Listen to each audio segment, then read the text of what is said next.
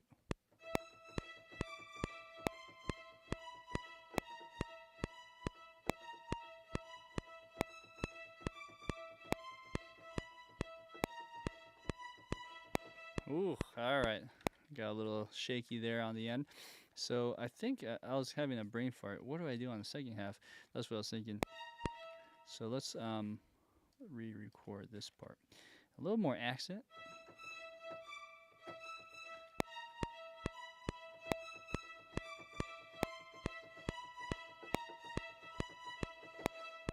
And I think it goes dun dun dun dun dun dun. Let's listen to it real quick.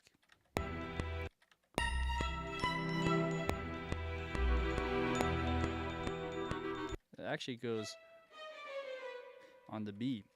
All right, so then that's more like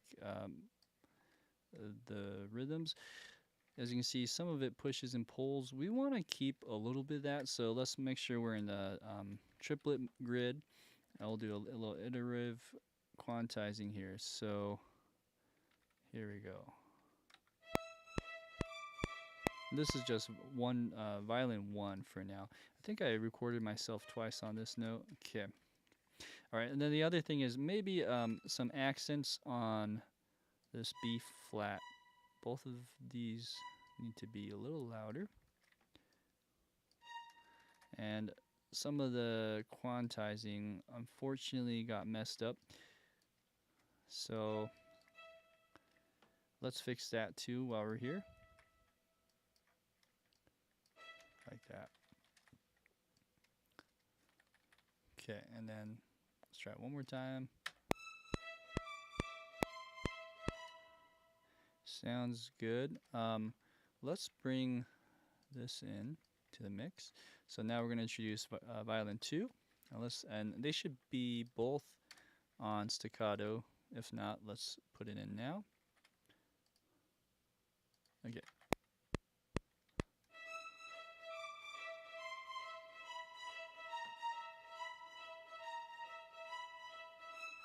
Okay, let's hear it with the rest of the band.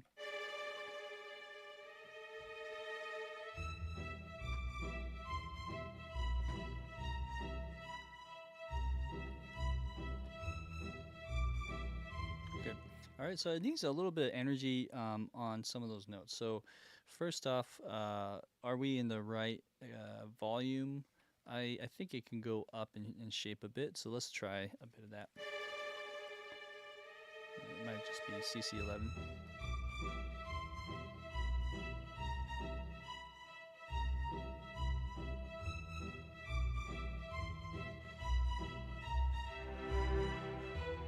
Okay. All right, and then this one, of course, needs to be different articulation altogether. So should we? Let's do legato on this one. See how that sounds. Let's also finish this instrument real quick. Okay.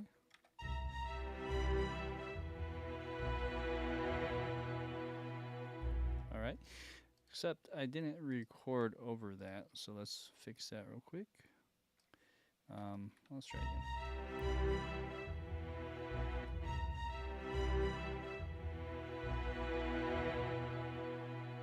Interesting. It doesn't record over it sometimes. It should. So I have to hand draw that in. Okay. So that's more or less the first one. Let's try the second one. Second one being violin 1 now.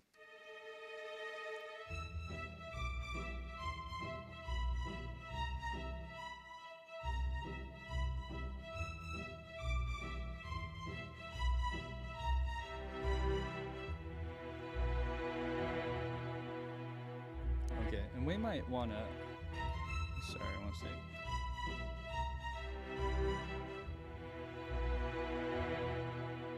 I might want to time that better. So what's happening is the violins are going a little too fast or loud too fast.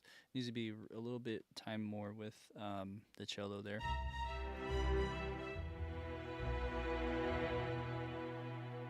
Okay, let's try that with this one.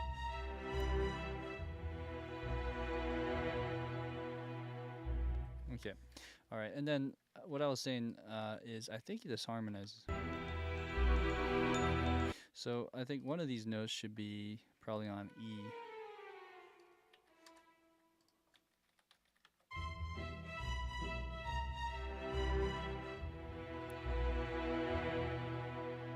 Good. All right, so let's go ahead and maybe bring everything up volume-wise here from the beginning.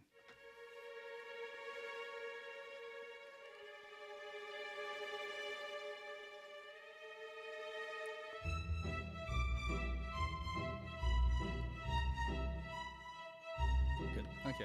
So relative to everything else, just this needs to be louder.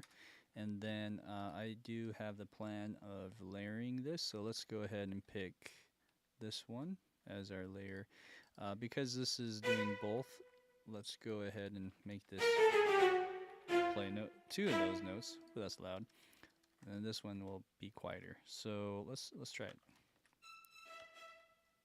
A little bit louder.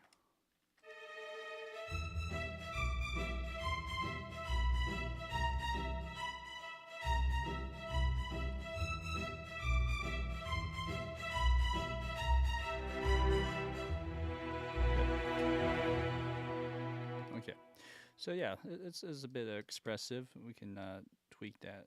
I feel like this one was okay, but let's bring that down a little bit too. All right, the last thing in this section is I believe the glockenspiel or bells, and what the bells are doing is doubling up. I lied. There's actually a few more instruments playing here. There's also flute and maybe oboe doubling as well. And then there is some bassoon. Clarinet also plays some kind of trill type of thing. So there's still a lot to do. But it's pretty simple, straightforward here. So I'm just going to copy this real quick.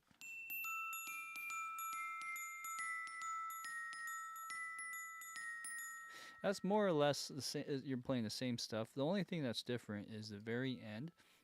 Let's listen to this over here, right there. Oh, sorry, I'm playing both things at the same time. So a little accent on that 14. So we'll do that, and let's see how it ends. It just keeps going dun dun dun dun dun dun. So we're gonna play that through. Let's go ahead and do that now. Boom. We'll delete all this.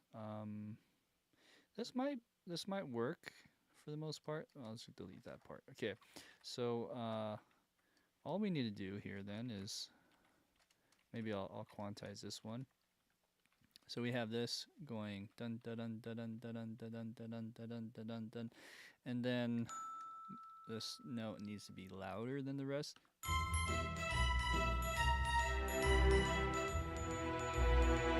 Okay, it's got to be a lot quieter, so I'm gonna go backtrack that and get quieter.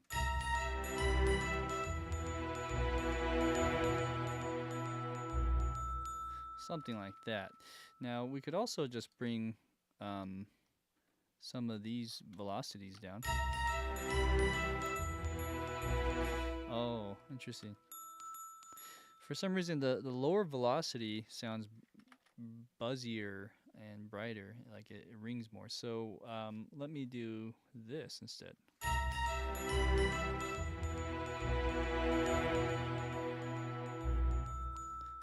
And bring that up instead. Okay, so there is that. And shall we hear from the top?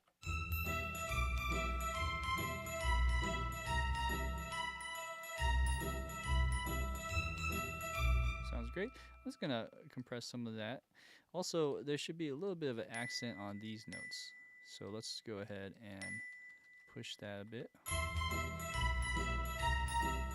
Oh, you know what? Is it it's the B flat or A sharp note. That's the one. Yeah, so it's got just a little bit of a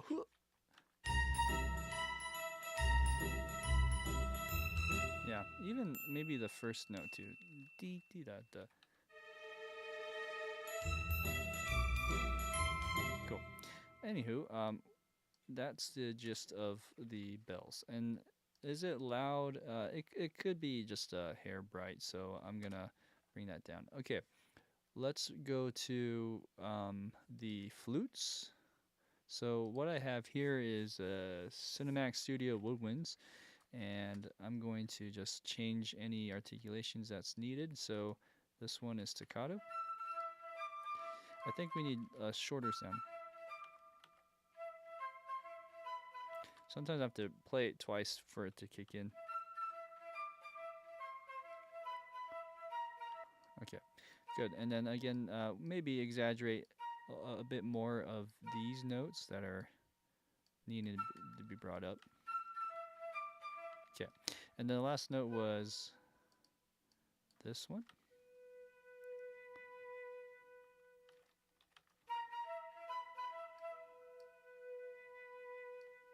Okay, let's hear it in context. See if we need to bring it louder. Oops.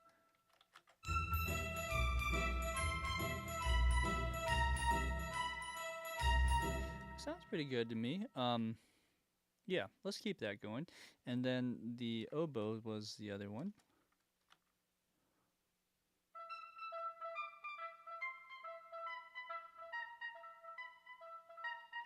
Cool. Yeah, I think this should work. So let's play that and see how that sounds. Oopsie.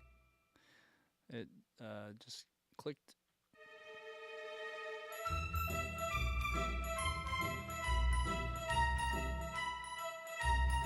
Great. Okay.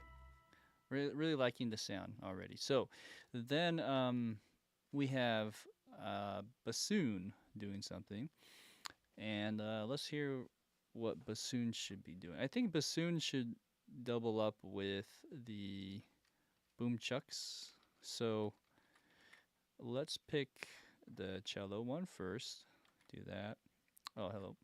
Like that. And then let's also take the notes from viola. And then we might just have to handpick which ones we keep. If this is 2 bassoons, if it's 3 bassoons, it's fine.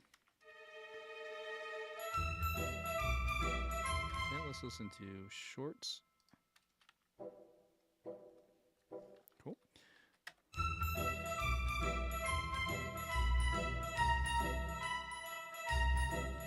Sounds great. So that really does add a little bit more roundness, maybe a bit of a, I don't know what's a good word, just a brighter tone, I guess. That works pretty well by itself. Thinking out loud, if we were to just keep this 2 bassoons, it would probably be something like this that we would need to do.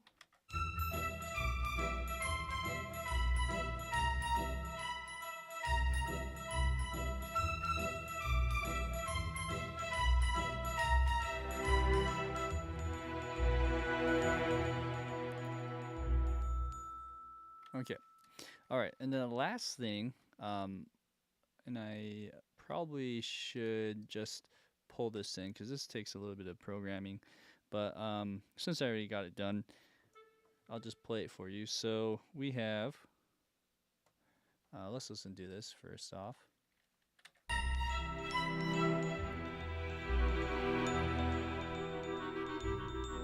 So as you can hear, it's going back and forth on this note. It's kind of doing that. And I think there's another note.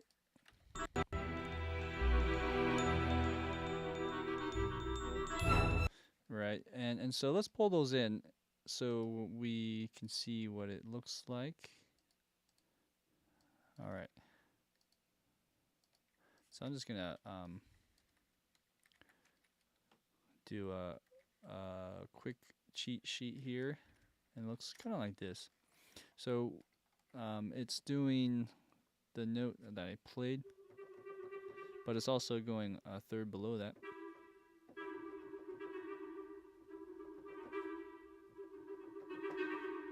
Right, so and it sounds like this.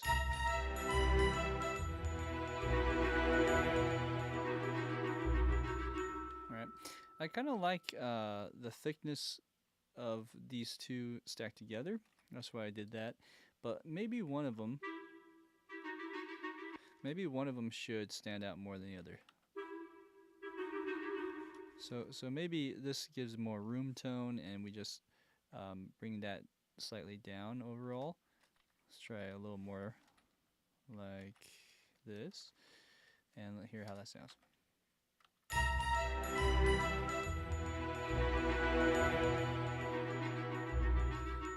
Cool.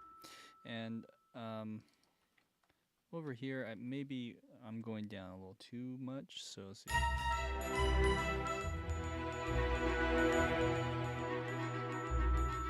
Because we don't want to die down too much. We want to carry this over because there's more of this melody here.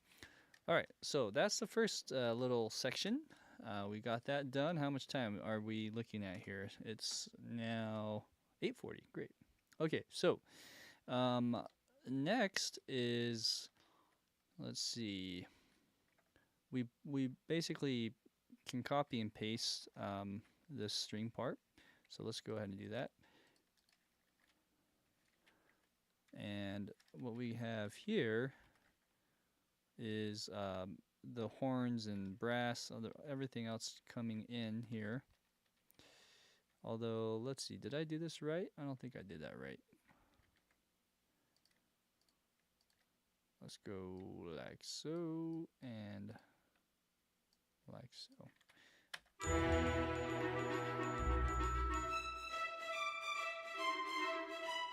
Oh yeah, and there is a little bit of this. For now, I'm just gonna mute it. Okay, but over to this part, let's try bringing up everything here just by a few dynamics in the velocity. And for some reason, this went down. Just wait, it was cut. I'm not sure if the velocity or the mod needs anything, but I'll just put it in anyways. Okay, so we got that. Other than that, maybe we could also bring up this as well. Let's see. Here we go. Set the locators, and I'm just going to bring up my CC11 data.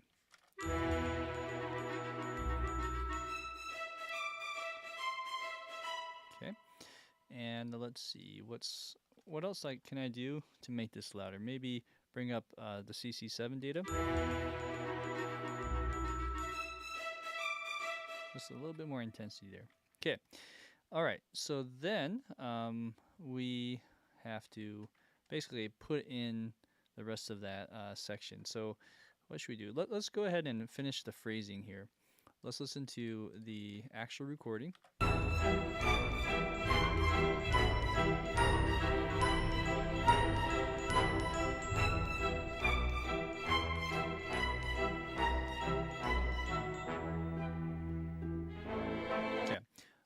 we'll stop right there. Dum. So already first off, you hear it gets really intense, but by the time you hit measure 19, it dies down. Like you'll notice it starts to taper off actually towards 21, 22. So here we should pay attention to how that happens.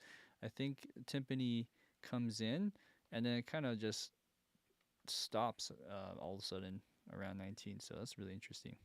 So then we go here to the bells. That also needs the melody to kick back in. So let's go ahead and push this over. I see your note, Sam. You're saying Mozart. Mozart all the way. Yeah, it kind of has that Mozart-y feel to it, doesn't it? Okay, so let's glue this together, and then we have that. Also, this kind of went wonky. If we bring, let's see, let's just bring all this up again, like that. Okay, so melody-wise, we should copy that over with the rest of the orchestra. So flutes are doing that. Oboes, I think, are doing that still. So let's just go ahead and bring another copy paste. So we're just kind of matching our melody with everything else.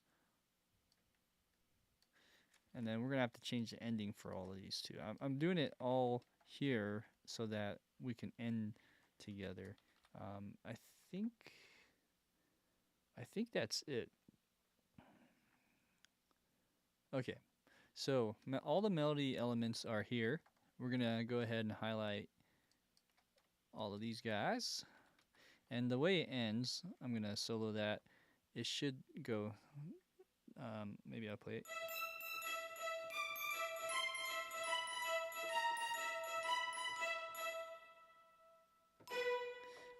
I think it also ends similar from the previous section, but we go.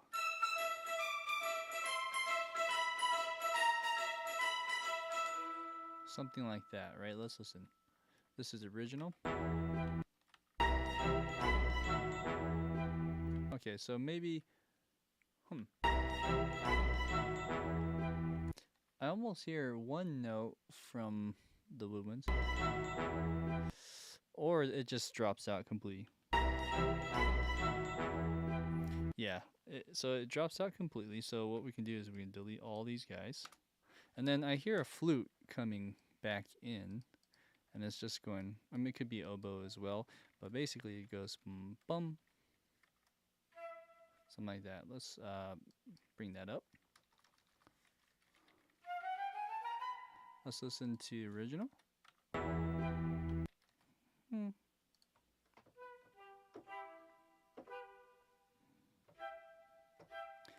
Is that it? I think that's it. So there you go. Okay, so we have cool. So we have that, and we have a question, Sam. How do you record just the mod wheel? So CC1 data. Whether most keyboards have it, just the mod. Is that your question? How do you record just the mod wheel?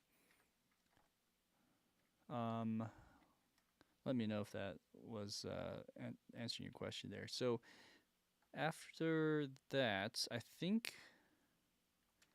the melody is good. I did raise this up on some of the other instruments, so let's go ahead and just do a quick raising of these notes as well. This is not kicking in, so that's probably not going to be loud, so we just have to make sure that we can get all that. And then bring all this up. So we're going to go whoop, whoop, whoop. And maybe a little bit of this.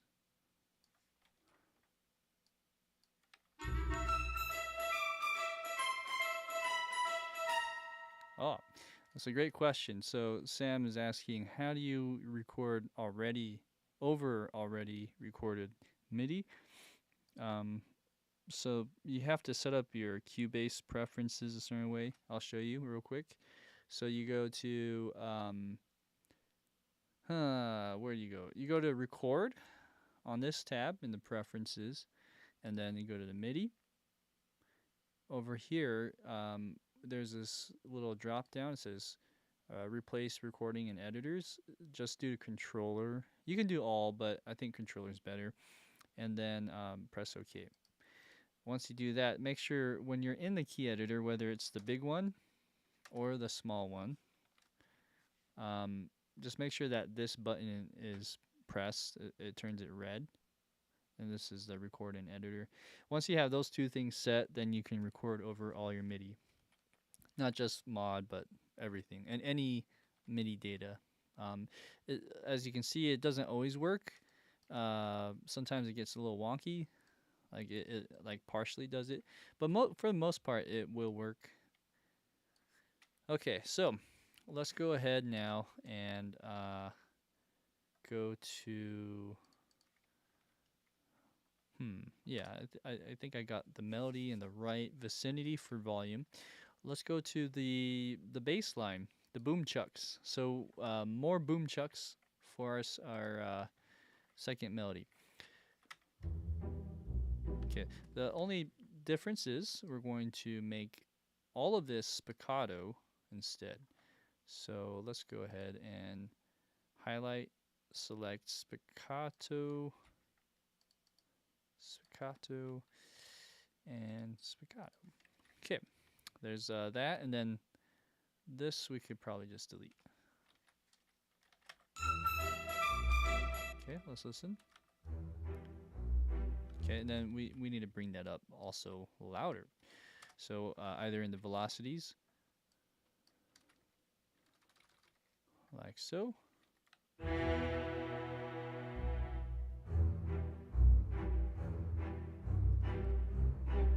This is just soloed. Okay, and then this also is different. I think we're going boom, boom, boom, boom, boom. Let's listen to the bass line here. Here's the original.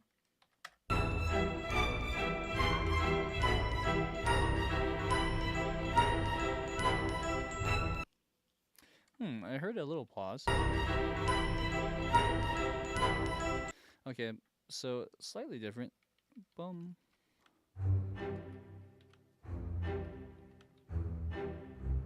Okay, that's what I'm hearing. So there is a pause, but I think the off beats are still going. It's kind of doing that boom, bum, bum, right here.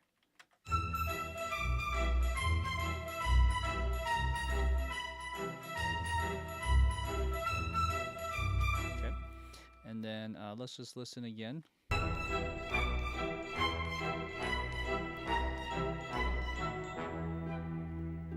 Okay, it sounds like there's actually a B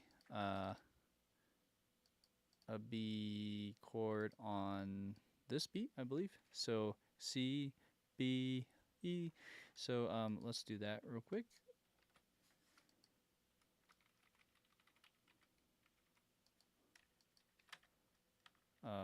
Oops. Okay, so we have that, and then let's put the right chords in that arrangement. So this should let me see. So this note is C, but over here we should probably go to like that to spell out a B natural or a B major chord. Okay, let's listen to the recording again. So there's also like a boom, strings are. So it sounds like this becomes a bow. So we have boom, like that. So let's draw that in.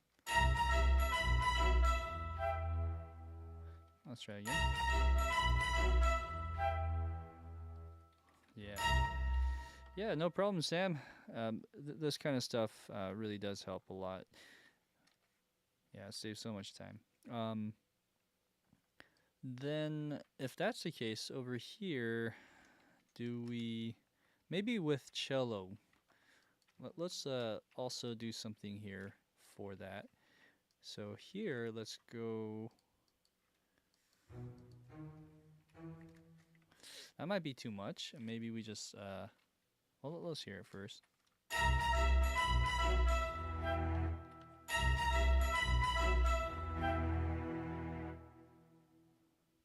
Again.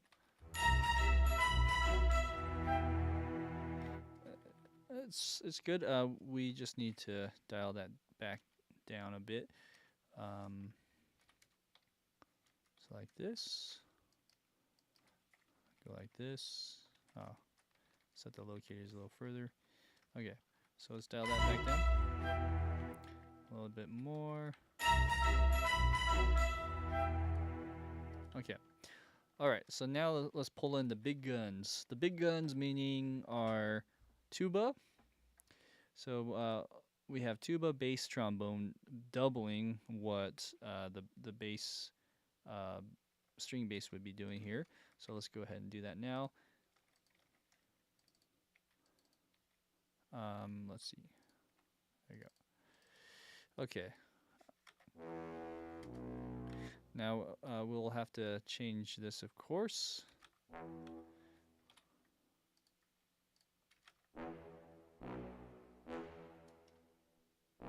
Okay. And does one need to go an octave lower? I'm not sure. Oh, okay. Well, let's see what happened here. So this actually doesn't need to be here.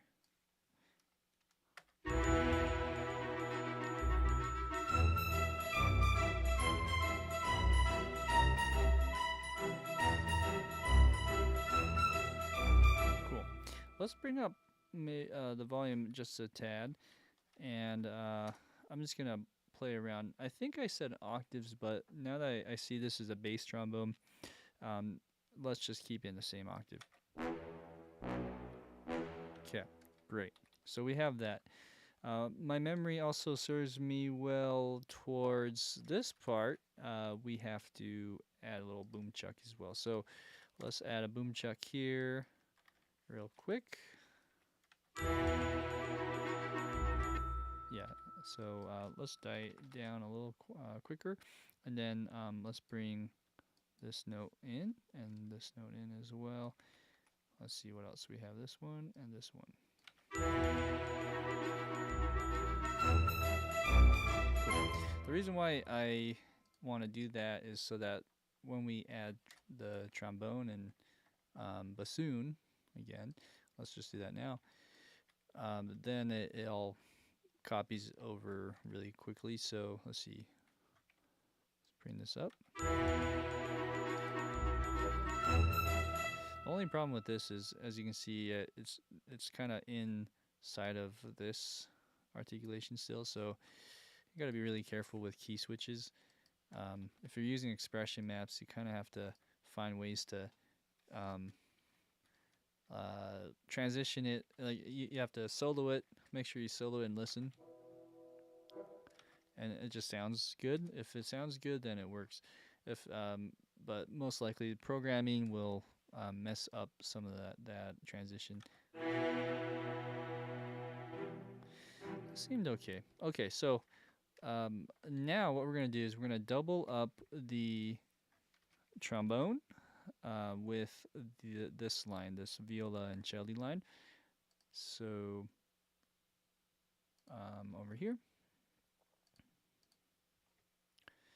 And let's see, let's go ahead and just select these notes. Put this over here. Okay. So let's just say there are 3 trombones.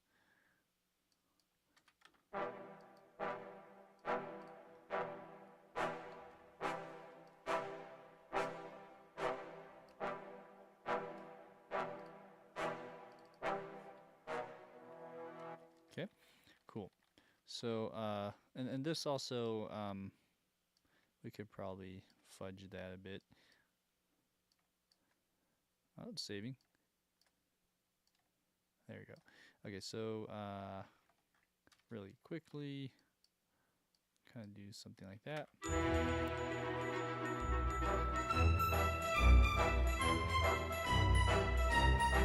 Cool. All right, so now we have these boom chucks going. There's also horn. Horn is doing something here differently. Let's listen.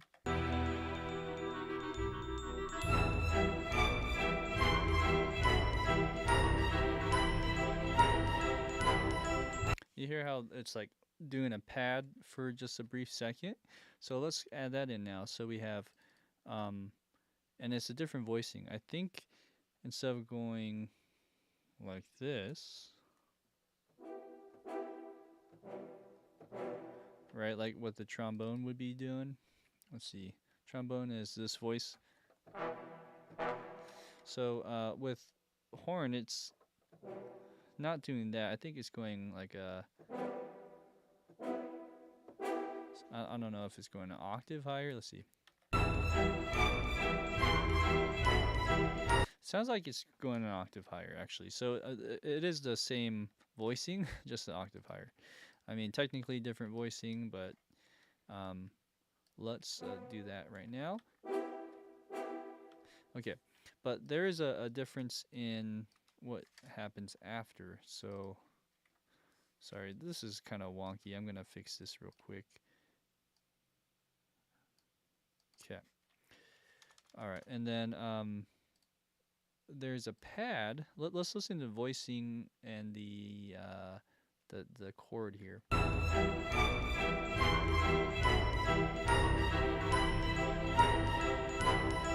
So I'm hearing.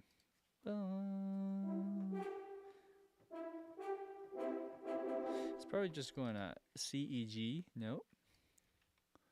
So let's go ahead and put that out right now, and then this should be in a sustain.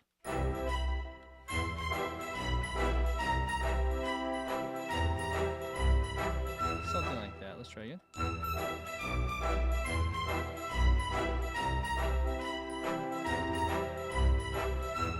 Cool. And it could probably be a little quieter. Okay. All right. So there's that, and then I think let's put the while we're here, let's put this back in. We'll finish up the woodwinds real quick. So we have.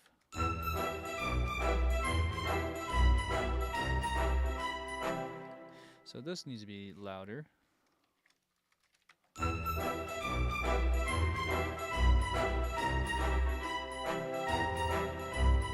Okay. So and then last but not least is the bassoon, kind of doing the same stuff. Why don't we add contrabassoon and bass clarinet in here as well? I think bass clarinet would work well with the horns. So let's take a listen here. Which bass clarinet? Let's do the Cinemax Studio one. Let's go like this.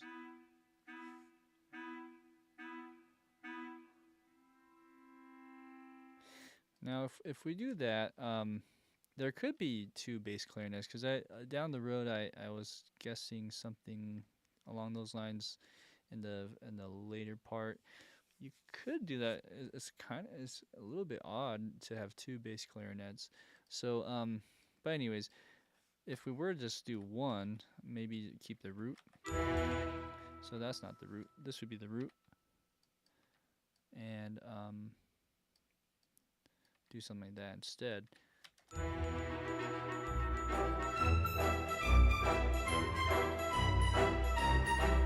Anyways, okay, so that's one idea. And then going back to bassoon, we have all this.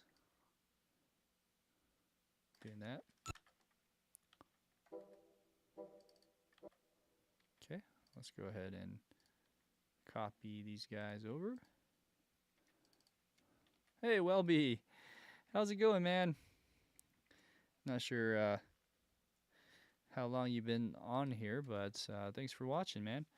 Appreciate it. Are you working right now, by chance?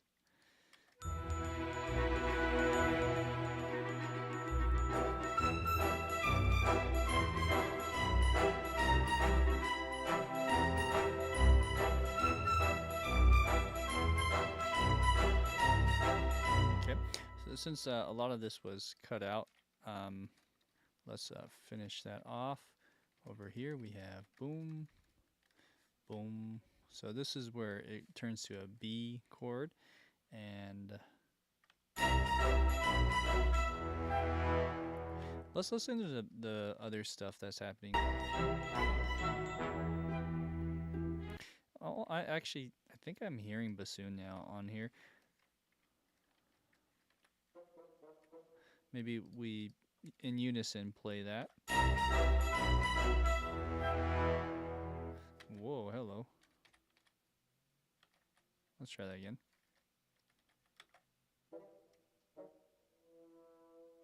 Yeah. Okay, so what is doing that? I think that's trombone. Okay, that's way too much. So let's just go ahead and bring that down.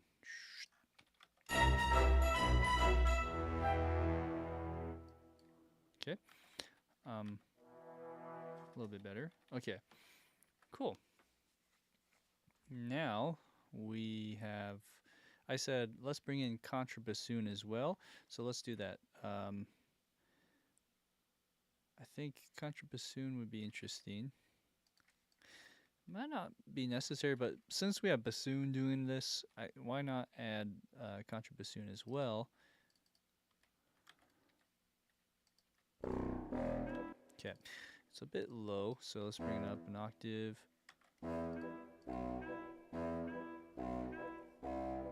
Let's do a different articulation and just kind of disguise this a little more. Let's hear it with the ensemble, just the bassoons and bass clarinet.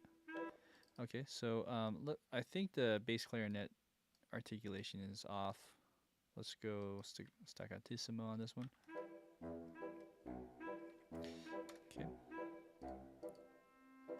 This is a little early, so I'm gonna adjust this to like -40.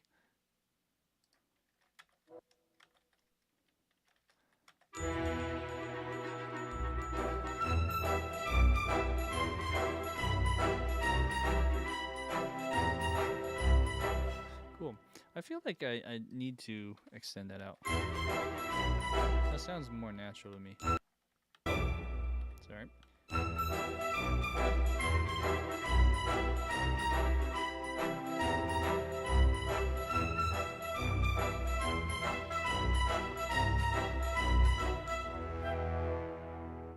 Okay. Alright, so now we can add timpani and bass drum. So the timpani here should probably be hitting a low E instead of a high E, like that.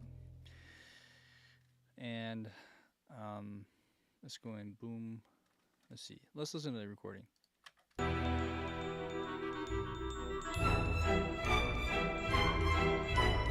So I'm hearing dum boom, but this is the lowest note in a timpani, so I think we have to go higher.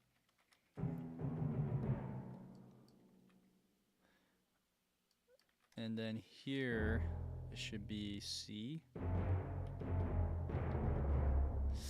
That could work.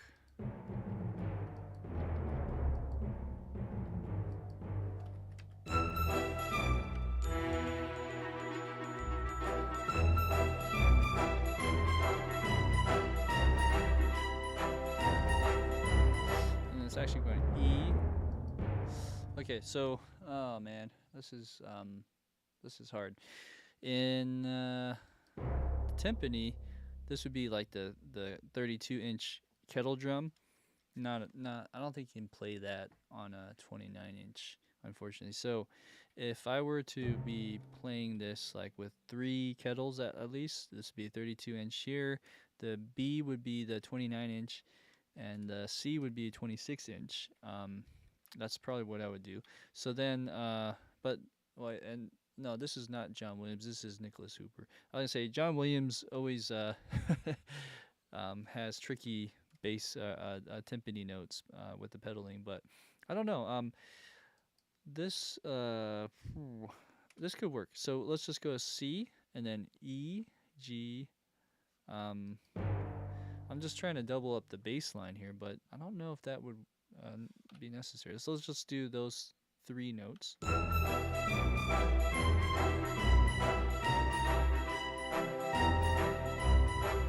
Okay, and then we just hit it again.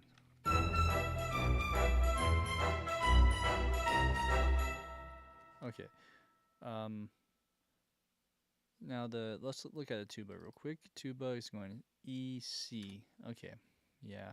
So this timpani note, we could afford to do one more, but let's go up to C. Now notice how after this part, the timpani dies out. There's nothing here. So that's something I noticed, and I was like, that's interesting. So then let's go over here. What we're going to do is now we're going to double the timpani with some bass drum. Okay, so we have that. This rings out quite a bit. I'm not sure if there's a shorter one. Cool. Maybe on this one we just do every other. Oops. Like that. Like that. Okay. And bring some of that down.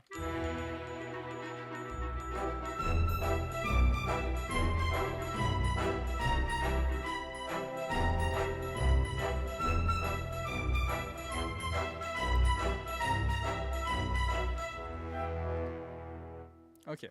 All right. Now we're in new territory. So I did this earlier today. Actually took me a little longer than I did it now, but that's only because I was trying to find the right instruments. That's always half the battle, is finding good sounds, ones that match the tone that you're going for. I mean, that's why you see a lot of composers that have different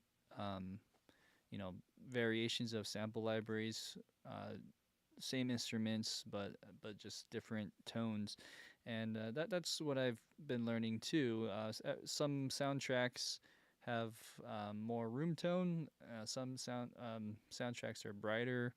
So I mean, it kind of depends on what you're going for. So that's why I spent some time just picking out the instruments. Let's go ahead now and listen to what we have here in the recording.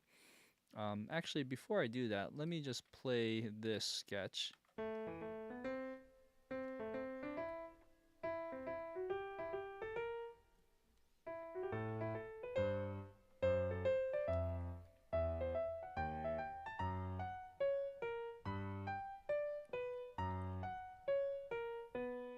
All right, so that's kind of our next little point. We could probably do all of that. So listening to the sketch, this is what it sounds like.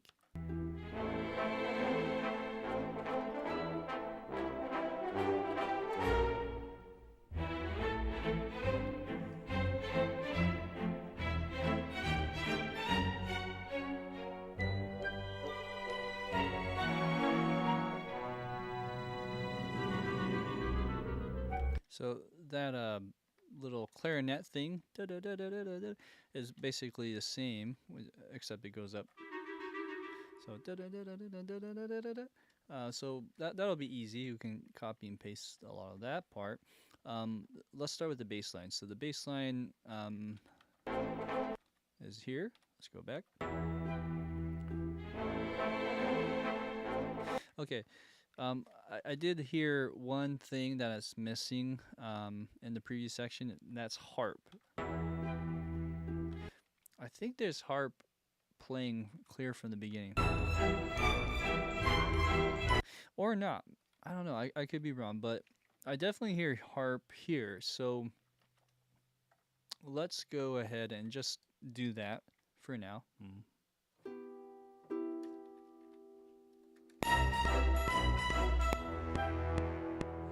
Oh, that's really quiet. Let's try again. Let's go louder. Okay. Okay, so we got that. That threw me off. Let's listen again to the bass line now.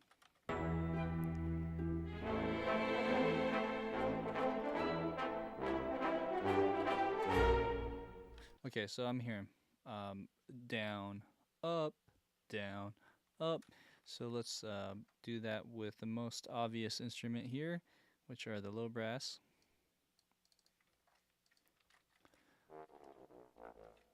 Okay, so then we'll just quantize these. So you have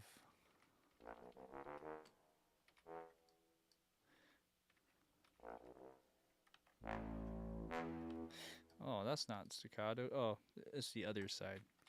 So this one. That's right. Chuck, chuck, chuck. And then I believe F sharp. Okay. So let's listen now to what the offbeats are doing. So now trumpet's kicking in. Trumpet wasn't here before, but you can definitely hear trumpet here. So let's open this up. Maybe I'll turn on one of these guys too. Okay, so we have two options. I'm going to try the Sonori. This is Cinesamples. So let's listen to the recording, get the voicing on that. So I'm hearing.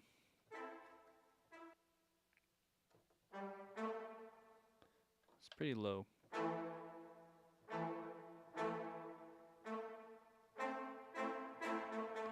I think that's the highest note on the trumpet. Let's hear.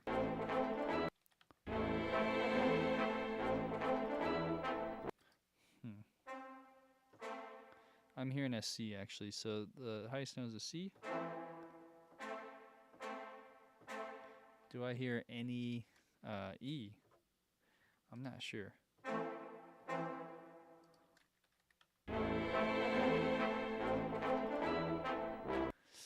It's hard to say. It could be two notes. Let's just try that. I don't think I'm hearing the E. Okay, so going to that now. Here we go.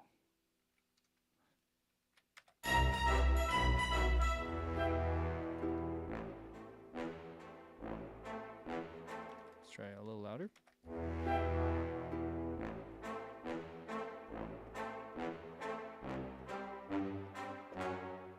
Okay, I'm not sure if that ends that way, but I'm just did that for now. Make sure these are all staccato. All right, let's listen to that now.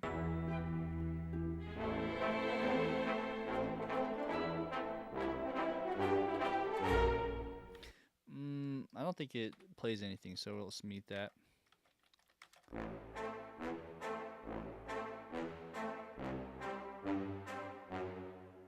Cool. All right. Now, let's do the trombone real quick.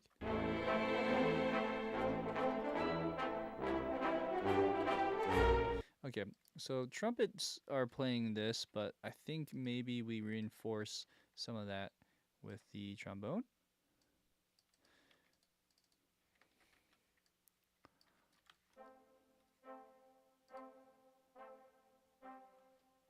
Okay, and let's bring up the volume.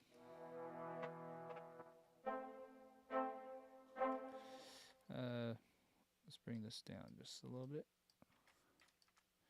Okay.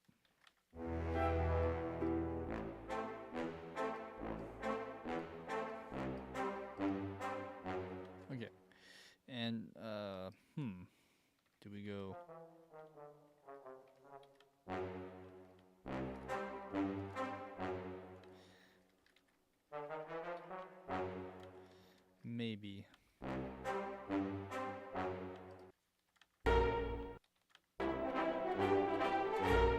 That's my guess. Okay, so next is the most obvious part is the melody. So I actually just have it here. It goes like this.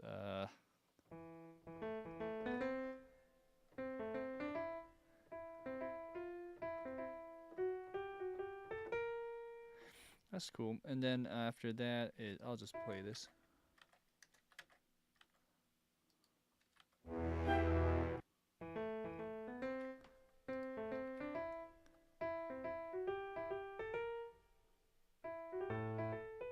And then I think this is the voice exchange. So, but let's just do the horn part. Since I already wrote it out, let's just put it in to one of these. We have...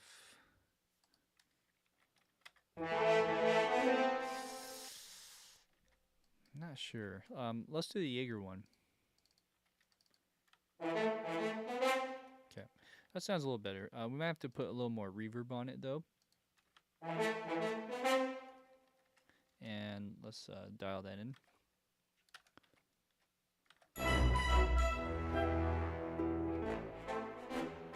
Oh, sorry. I was trying to be sneaky and mute my piano there, but let's try again.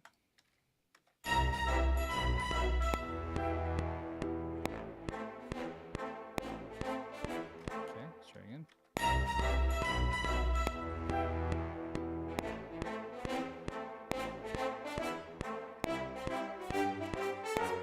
Cool. All right, so we'll mess with some of the articulation and velocity. So there's a longer staccato. I wonder how that would sound. So maybe not on the first.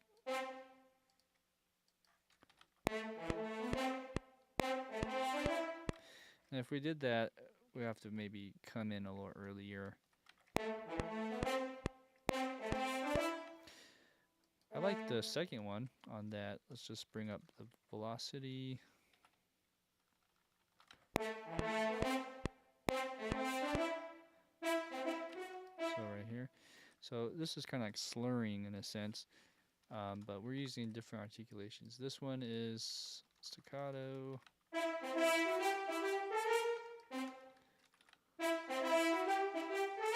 Maybe this one too.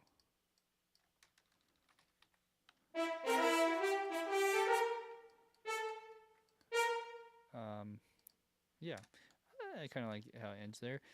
So the problem with this though is it's a bit dry, and the other problem is that ensemble is sharing the same channel as this other one. So I have two choices. I could just put in like a reverb. Well, we can really bring it in on both the channels or both these instruments, and just pray that it sounds good still. The other option is to render it in place. Let me try this approach first. I'm going to add a convolution reverb, and let's go ahead and put maybe one of these in. French horn, trumpet, French horn. Okay, so this is this one.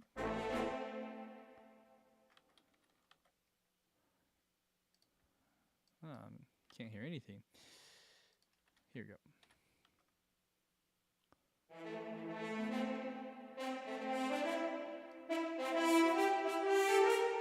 Okay, might help a little bit.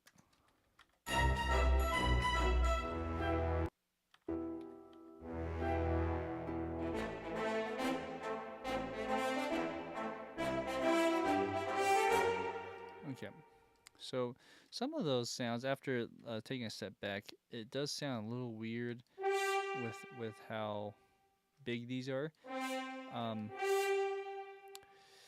It's too bad. We could sort of tuck in the velocity and see how that sounds.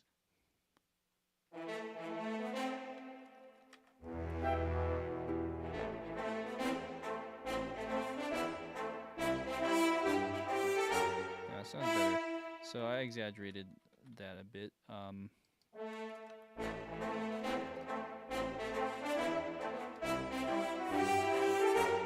Okay.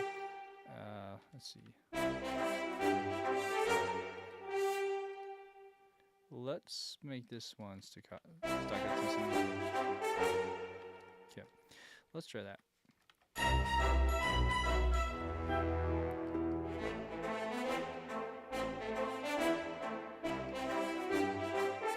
Okay, so that's one idea. Let's maybe try not as much room, so or not so much tail, I should say. So let's try this. This is 3.0 seconds. Let's do maybe this one.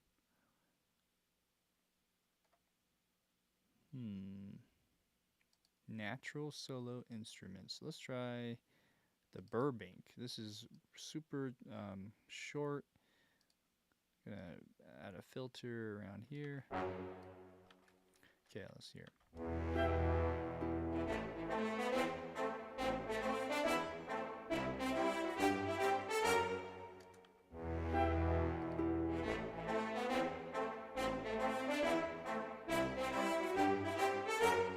Cool.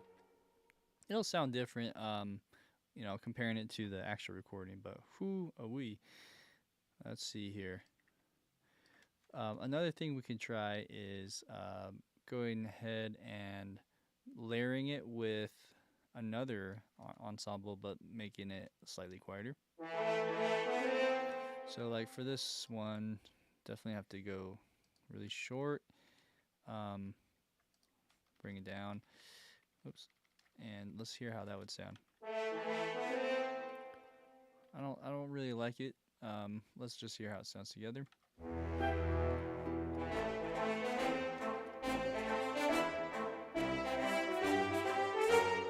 Kind of works.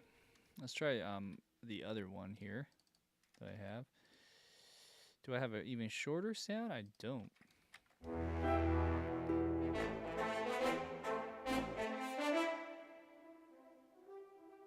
Oh, I see. That's really quiet. So let's bring that up again.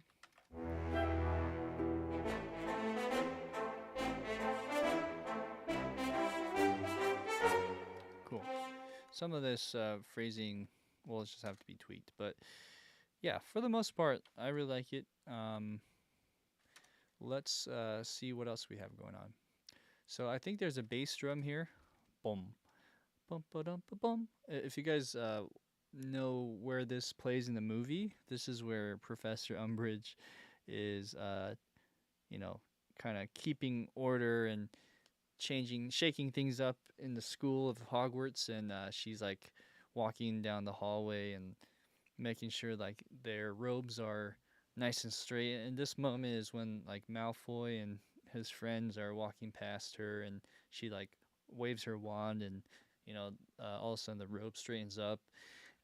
But there's a little bit of a comedic moment here where it hits, and then they kind of get startled and stand up really tall and straight. So we do need to hit that, and it goes right here.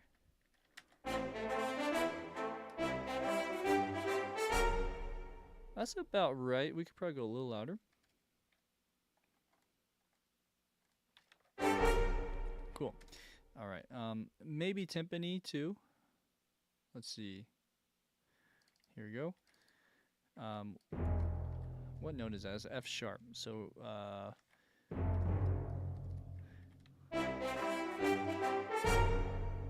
that probably works. A little quieter.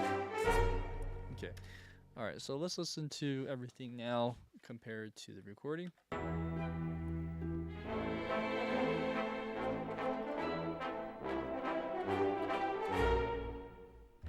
So it's just really sudden, dun, and then it just stops. I don't know if I heard anything else. Let's see. Maybe. Oh, strings. Okay, so we're missing entire strings there. Let's listen again.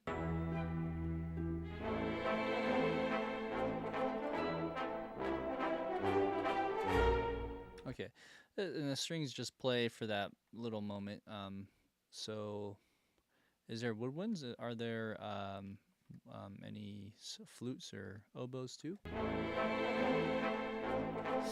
That's hard to say. I would just say strings on this part. So it's playing. What instrument should we do? Let's go to the Jaeger and let's figure those notes out.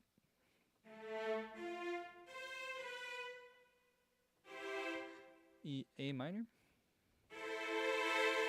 It's probably that right there.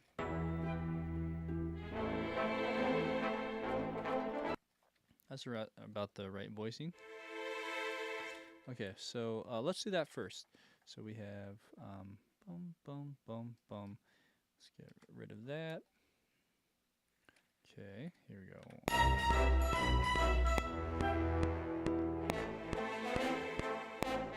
Cool.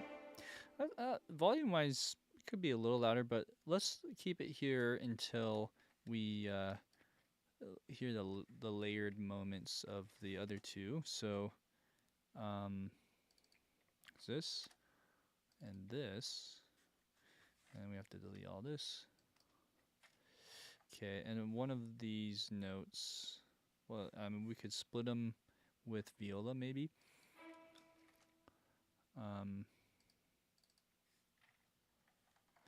It sounds like the strings are all on the left side of my ears though, but let's just take the liberty here to play an E. For some reason that didn't copy over, so let's go put an E down below. Okay, start with here.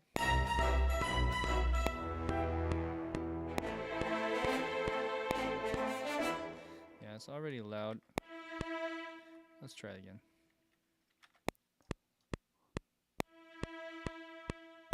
Okay, and then these two need to be quiet or just shaped. So let's do that now. I'm gonna solo them.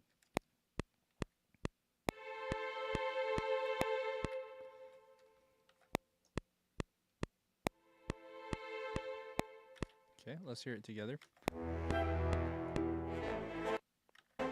Oh no, let's try again.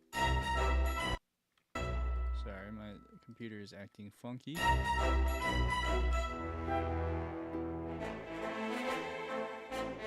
Cool.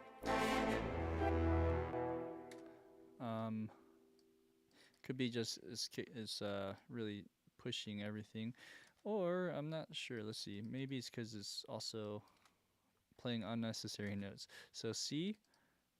This should be A. All right. So those are split. Let's exaggerate this one.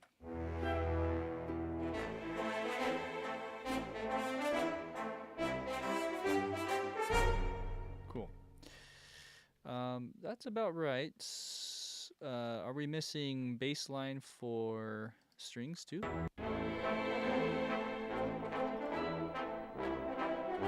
It just sounds like brass to me.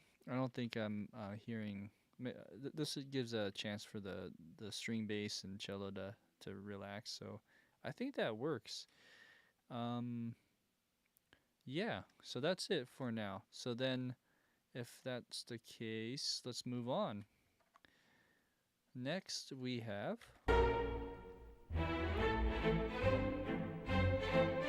as you can hear, brass drops out. It's just strings, and it exchanges from there. So let's do the bass line. I think there's a pickup. Boom, boom, boom, boom. So I'm just gonna play along with it for a second. Where is my pizzicato? So it's a E, A, and then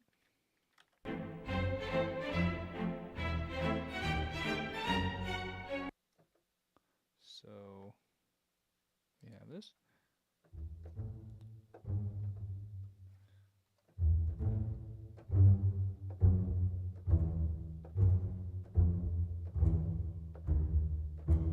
Let's play it.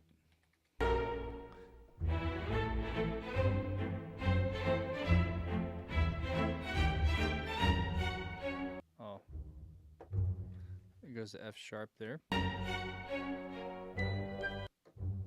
And G. Okay, so let's do that first. I'm not sure if it's just bass or if cello doubles with it. Let's listen.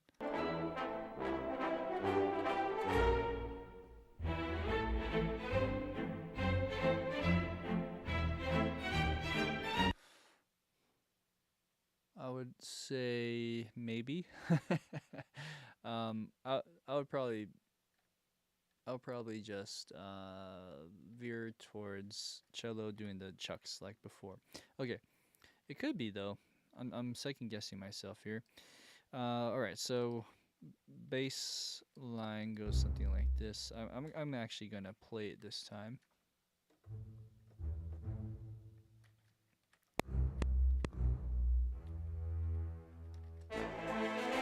Oops. Okay, let's see here.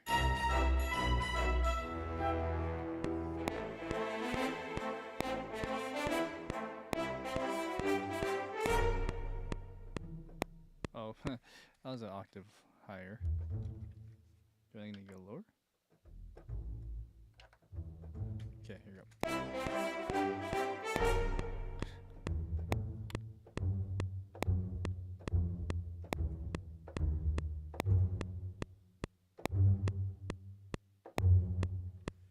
Okay. All right, so we have that. Let's also make it full length quarter note there. All right, I like that. Let's move to the next part. So there's the chucks. The chucks are, let's go here. Maybe we separate these notes. So we go, is it pizzicato? Or is it spiccato? Well, I think it's spiccato. Let's listen to the voicing.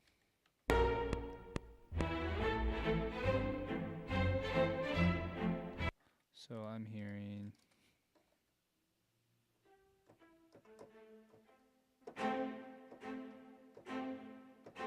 Okay, so let's put that in.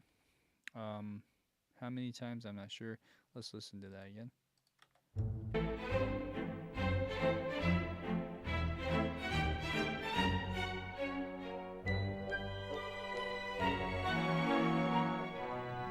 Okay, trombone comes in at this measure. So this is easy. Let's just draw this in. So we have like that, but it should be somewhere up here. Right, and bring up the volume. Okay, spiccato. So maybe we do A on the cello, and for viola we do the C. Okay. Cool. I didn't need to do that.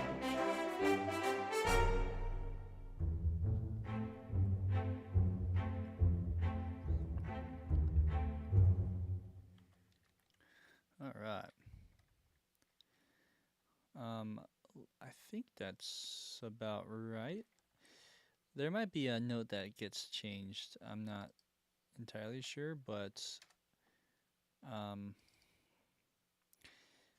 not sure. We'll see. We'll see how it all plays through here. So then we have the melody. The melody goes did it. So this is a cool little spot. It goes dun-dun-dun, dun-dun-dun. There's a little run. So I think this is where the East-West shines a little more than some of the other orchestra libraries or string libraries. How should I do this? Maybe I'll play it. So it goes.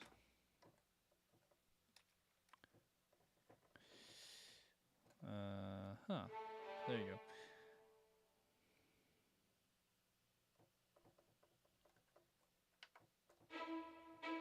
Okay, so we have this one.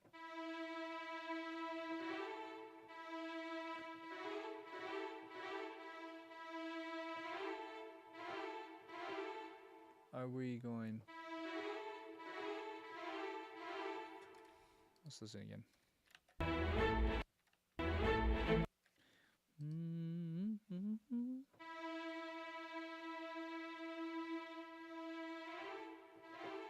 I think it's that. Okay, so, oops.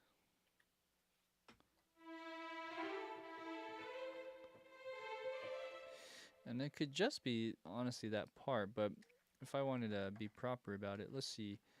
Let's go to this, and,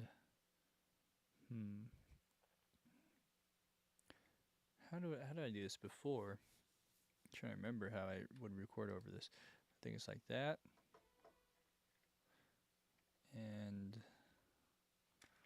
okay. So I'm just going to play around with this.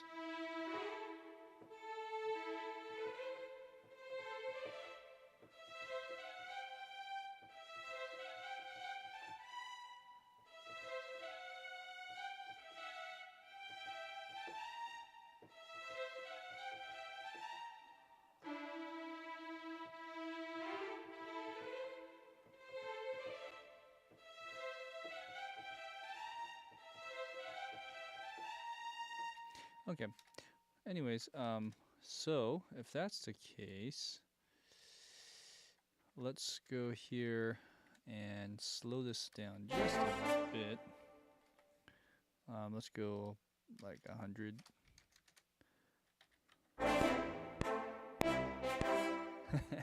Okay, that's more my tempo.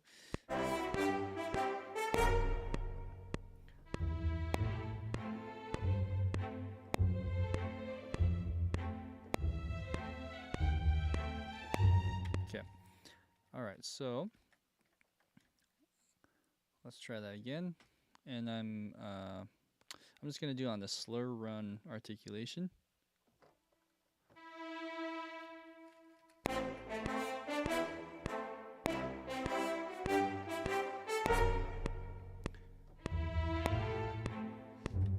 Is that right? It's probably F sharp. Okay, let me try again.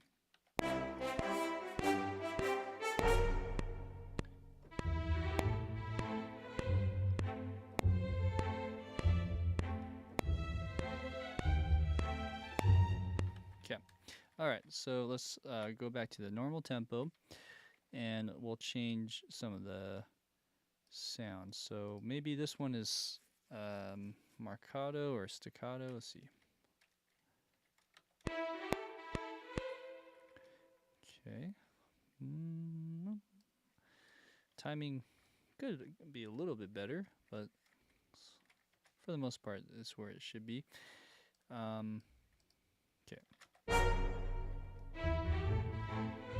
Okay, so all of this should be probably like a staccato slur, which is pretty cool that they have that.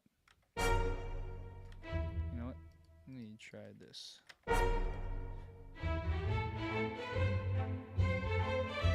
I wonder if it's a staccato slur we need on both of these. Maybe.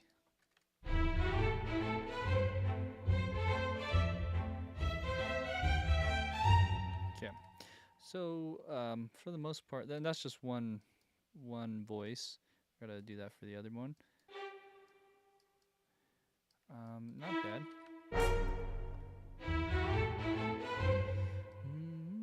Let's push it over.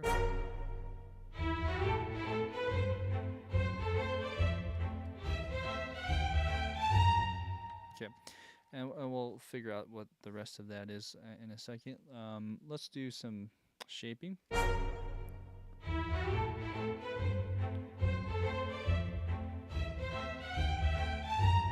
Cool. All right, so then let's put this over here, and we'll, I think it's doubled. Let's listen.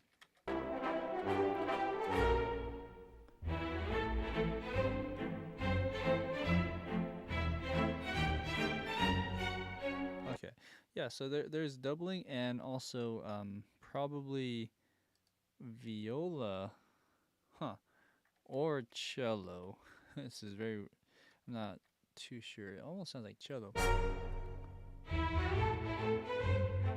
So if that's the case, let's move the voicing here. That actually works with the viola still. I think it's cello. That's my guess. It's just a little bit more bassy sounding. So then we bring this down an octave. Okay.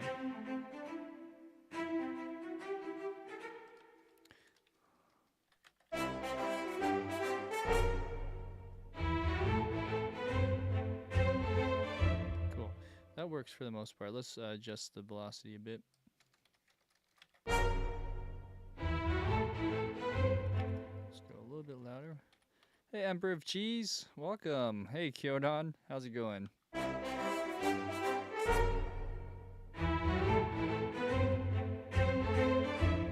so some of these, it's just the velocity on some of these. It's a little loud. Yeah, it's more of phrasing than anything. Okay, so that works.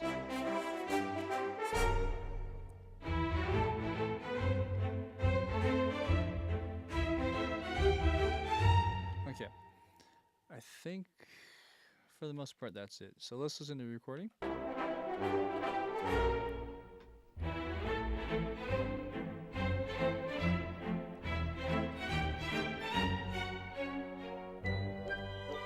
Okay, now we have some woodwinds.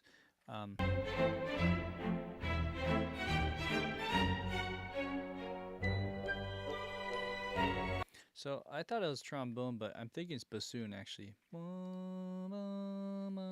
Let's do that real quick. So here we have, and I am cutting this short a little bit for the arrangement.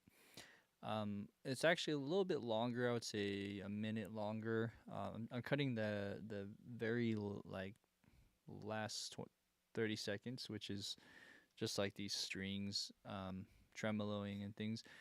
And then I'm also splicing together a section. I actually got rid of a oboe feature that plays the melody, but I thought this would flow a little better. So, and I'm able to do it in 2 hours, I think. So that's the main reason why I cut it down. Okay, so here we have F sharp. We gotta go higher. Okay, and then we go to G.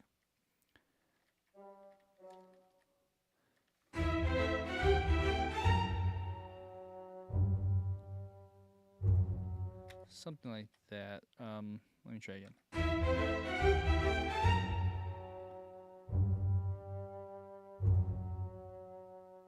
Cool. So let's do that.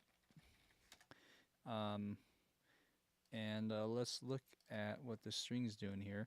This is my cheat sheet. I just did this earlier with the just getting notes in here. So if we were to use the Hollywood Library, East-West, I mean, we could do this again. There's some slurring going on, so let's change the articulation.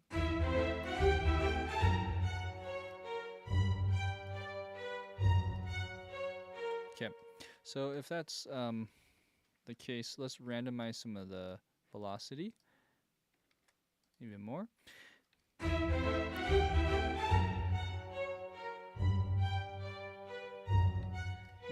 It seems like some of it's not 100% on the grid, or it sounds like that at least, but that's just the timing. It's a little funky there. Okay, so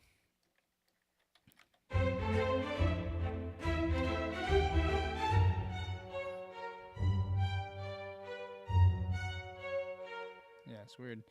That's just the east-west thing, I think. So let's say they're doubling there with violin 1, violin 2. Let's also layer that with a different string library.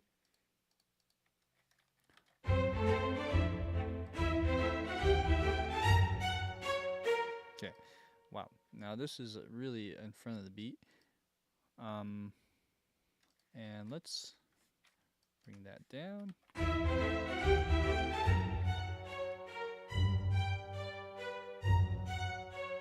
Okay, that's the idea. So let's listen now and see what else we're missing.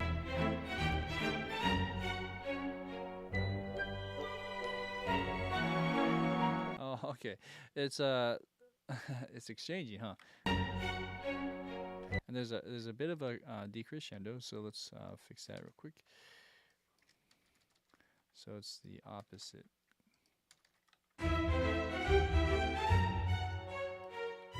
Okay, and there should be some strings here. G, sustaining. Okay, cool. And then I think it was bells and woodwind there. So let's go ahead and fill that in, maybe here.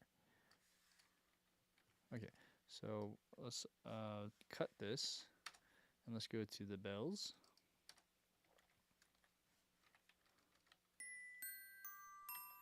Cool.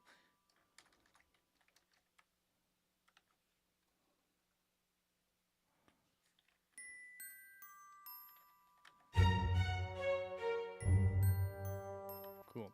And then let's listen to which instrument? I think it's oboe, maybe. It's a combination of flute and what was that, bassoon or bass clarinet? I think it's bass clarinet. Okay, so let's do that as well. We got high flute and bass clarinet. All right, putting that together. Put in the right octaves. Flute should be probably at least an octave higher. But bass clarinet's like an octave lower, or two. Okay, and yep. Let's put this in.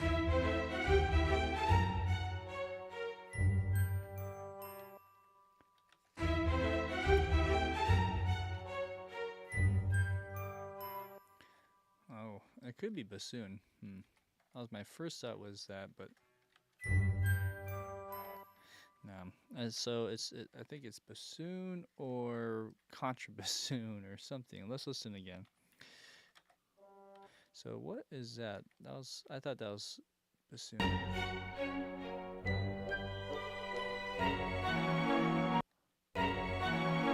Interesting. Bassoon on the right. So weird. It's almost like it's just trombone, but it sounds like a bassoon, but I swear. Holy moly. Okay.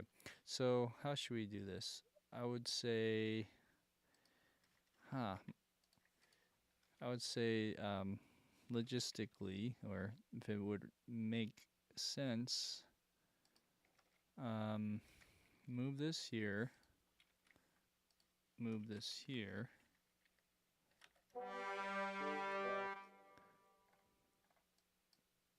Bum, bum, bum, bum. Is it English horn?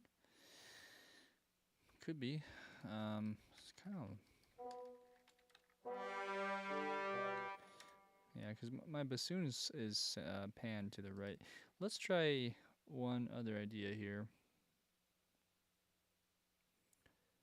If I did my English horn, let's turn this guy on. Let's see how low the English horn can go. That's the lowest it can go.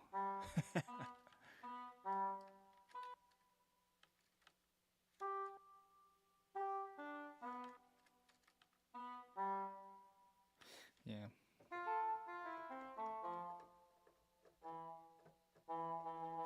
E is the lowest note. Okay, so it's not that. it just sounds like the bassoon is panned to the left or in center.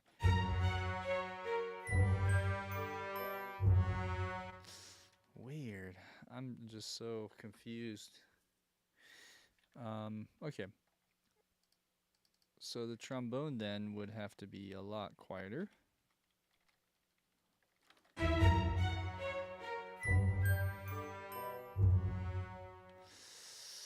I really like the bassoon where it was though. I'm torn.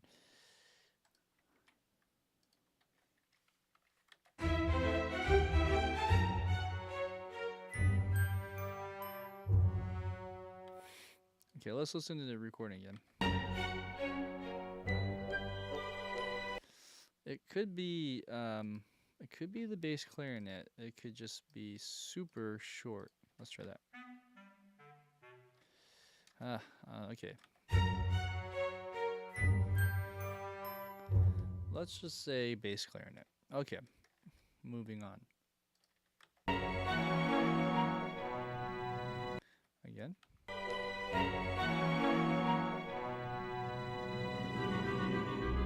Okay, one I'm really listening for that dun dun dun dun. Okay. That sounded like oboe and clarinet. Okay, so we go here. And we switch it off with these two. Let's make sure these are all nice and short.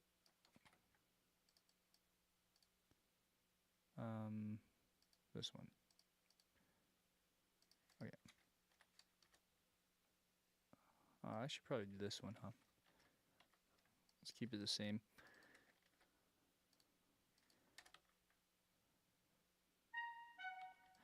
Okay, and I think it's that one. Might as well just copy this over. Okay, let's listen.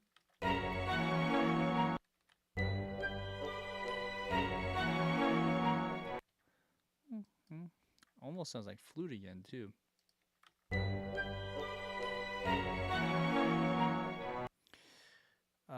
Sure. We'll do flute as well. Let's see here. It makes sense to trade off and give everyone a different feature. So maybe not.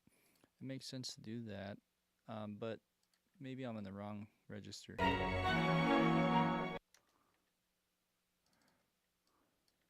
So maybe this one goes up. So these are on octaves. Oboe and clarinet on octaves, and then maybe a little more excitement.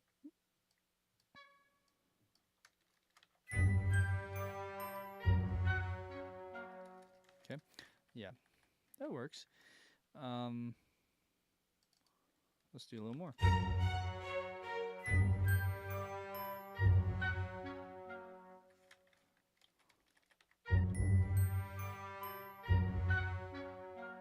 Cool. Same thing with these other ones. Maybe.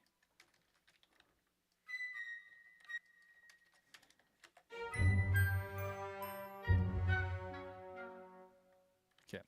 All right. Now there's some strings that are being played here as well.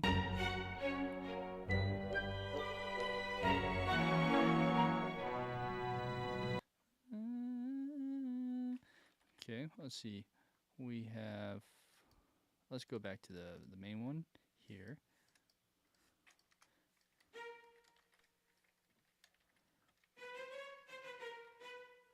So we have this.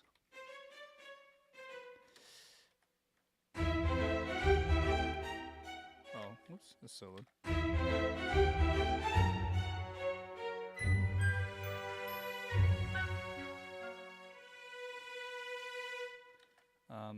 That's one note. Let's harmonize that.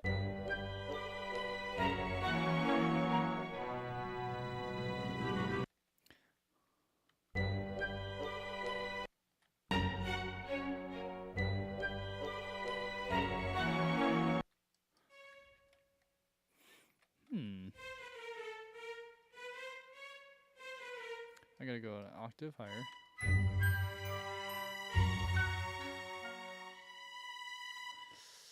And maybe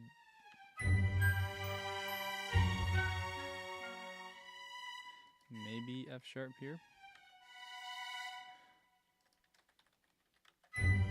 Let's listen to the recording.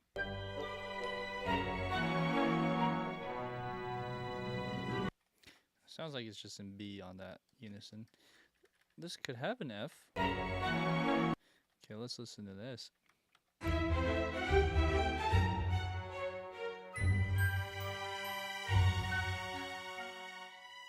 Cool.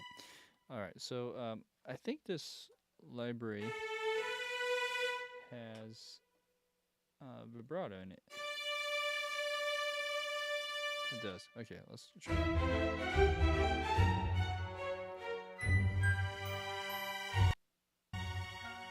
Oh, let's try that again. I'm not sure what happened.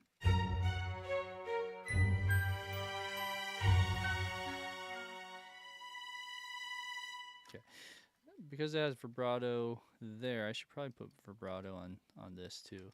I forgot about that.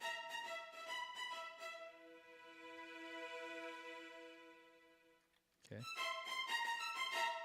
Same here. Okay. That helps. If your library has option for vibrato to add, always do that. Some more work though. Okay, so we have that, and then let's put the voicing of what we just did. There's a split here, but I feel like that makes it bigger. So let's put it in. Here's the first one.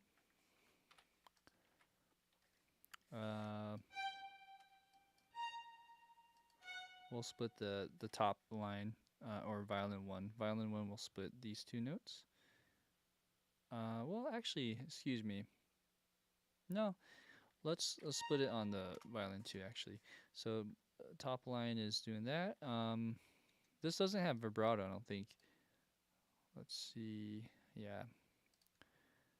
So, well, let's just shape it up.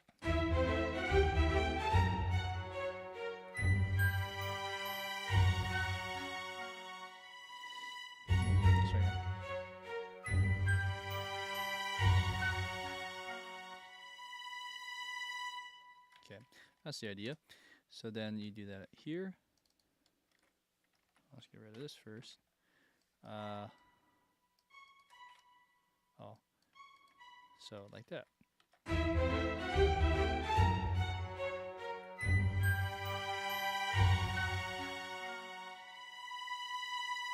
That might be exaggerated a bit, but that's I like the energy, so we just can dial some of that down and we're good.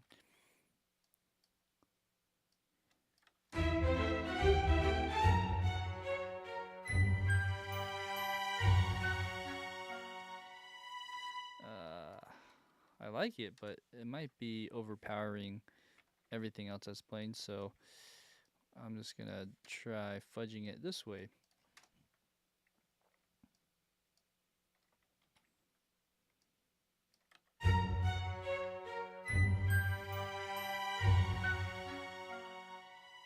Okay, good.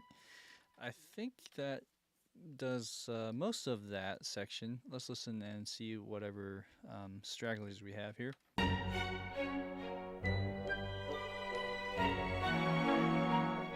Okay, so there's a boom bang in the brass. And then there's this little spot. Okay, we're almost there. Boom, boom. Boom.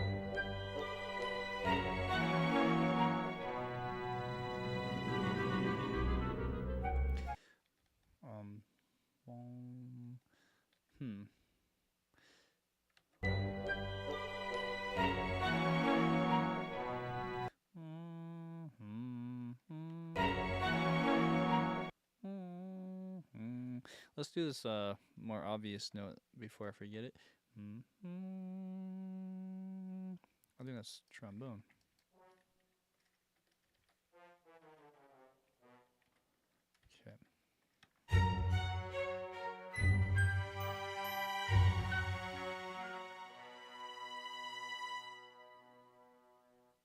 Okay. And this could be with the bassoon. So let's double that.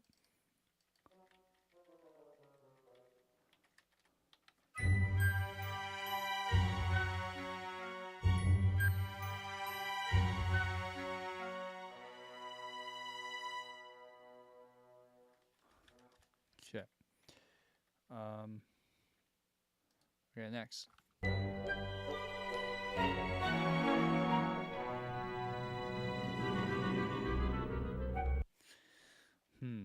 I hear cello and maybe bass. Boom, bum, boom, boom, bum. Okay, so and maybe tuba. Boom. Let's try cello.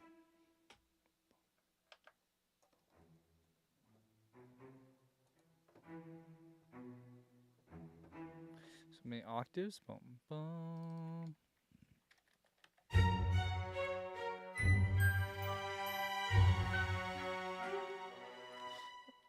And I think there's punches on the bass hits before that too, but let's just add this in before I forget. Boom.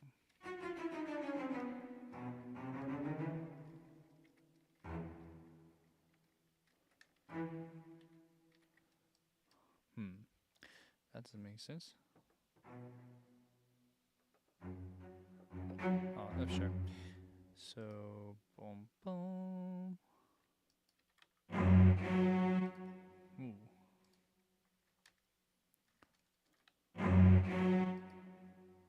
Wow, that's loud.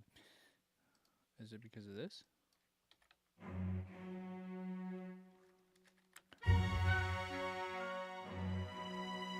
Okay, well, let's go back one measure, like so.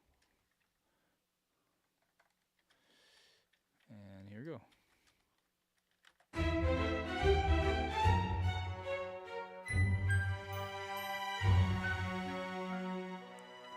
Okay, I'll shape it a little more.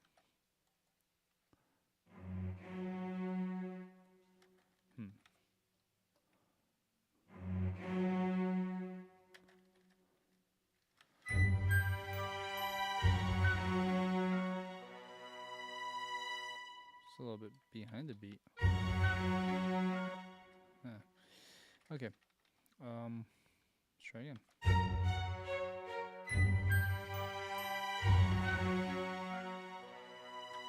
Something like that is what I'm hearing. And that could be just cello, could be bass trombone. Let's listen to the bass hits one more time. So there's tuba, and I'm not sure if it's pizzicato or spiccato in the string bass.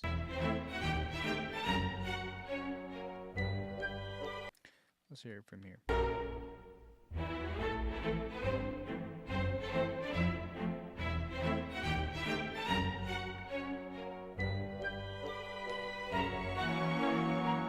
Interesting. I wonder if I'm missing that even before with the tuba.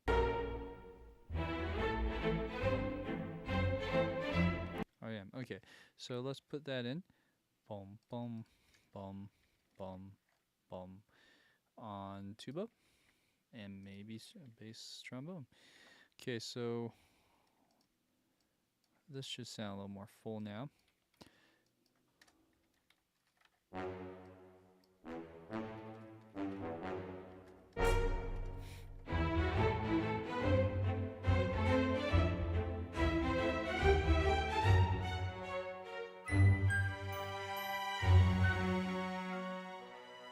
Yeah. It really needs to exaggerate. I just don't know if this is the right articulation. Maybe. Oops.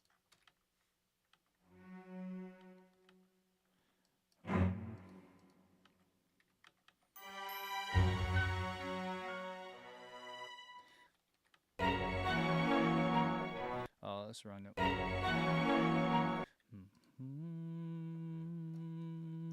What is that? So This is playing like F sharp 7, probably.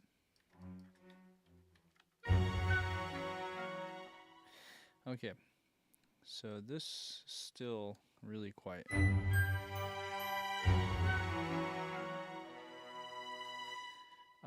This could be with trumpet, maybe.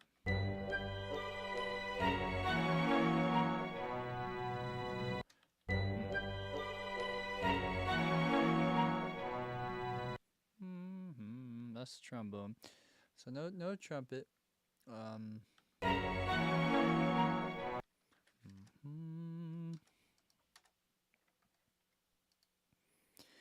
We could double up though with viola, perhaps.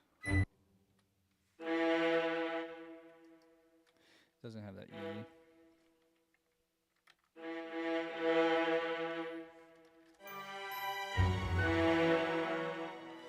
Okay, that's loud, but we'll fix that.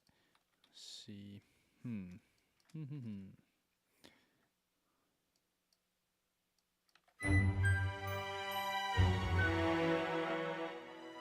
Alright. Hey, it's so bright still, so let's bring this in.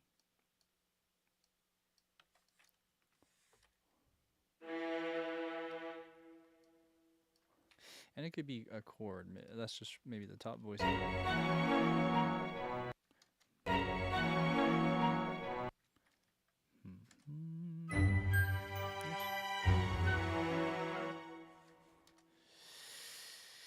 It's tricky. I'm in a maze here. So could just be that. Wow, that's very interesting.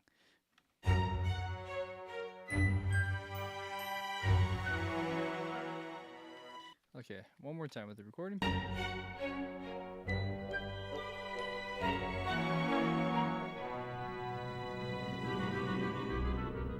Okay, and timpani right on here. Boom, boom, boom, boom, boom. Okay, so we have a hit here. Probably B. Or here. Let's see. Huh.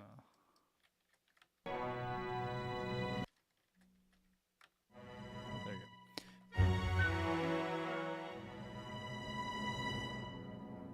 And then there's like a dun dun here. A little bit lighter. Okay. So there's that. Boom boom.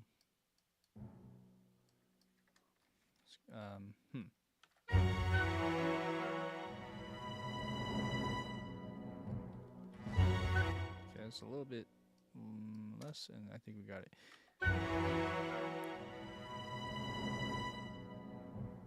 Okay, let's listen to strings because it sounds kind of thin there. Okay, I'm hearing the F sharp now. I didn't hear it before. Maybe it's an octave, actually.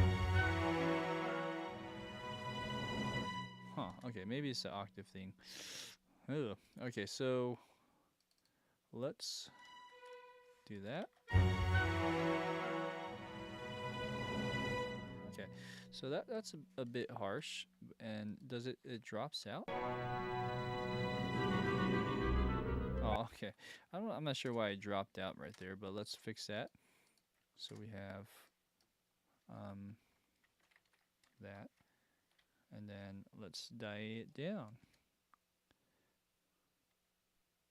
Oh, I can't hear it because the other thing's soloed. Let's try again.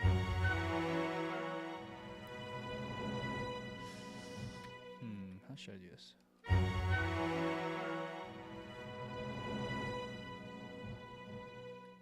Okay, try it again.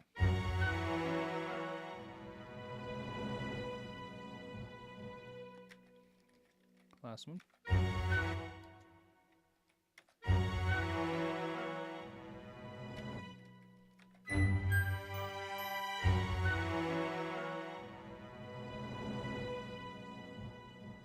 Cool. And then there's a clarinet. Da da da da da da da da da da da.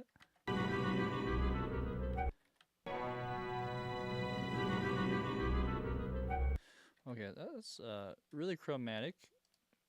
I don't know if I'll get that on the first try, but we do have a cheat sheet back here, so what we'll do is we'll do that on here. Okay. On this we have, okay, let's listen again. How many times? Da da da da da da. Maybe on, let's put the metronome on. So on the third beat, it goes up. Da da da da da da. Maybe just chromatic.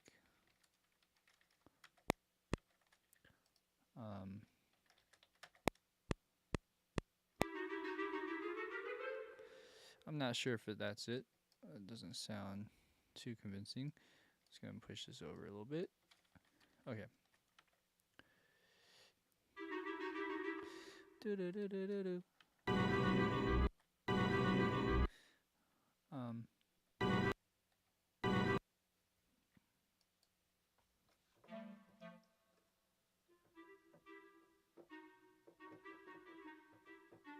I was making sure that those two notes are right. Okay, and then the next part here, though, when it goes up, maybe we play it.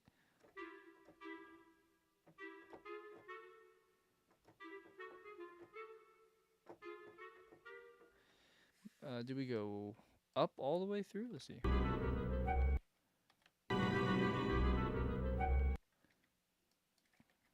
What's that last note? Maybe the last note will give us a clue.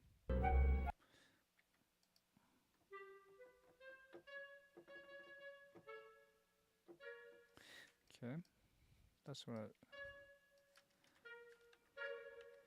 Is that?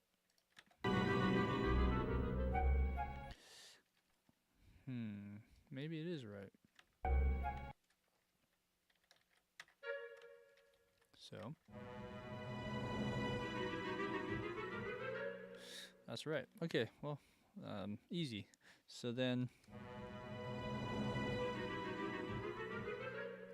let's shape that a little on both of these. Okay, yeah. Okay, so then this last little part before the ending here. This is a little tricky, from what I remember. So the counting and the phrasing is really odd. We have this in, I believe, 6 beats. So even though it's in 4/4, we kind of count it like 1, 2, 3, 4, 5, 6. 1, 2, 5, 6. 1, 2, 1, 2, 3, 4, 5, 6.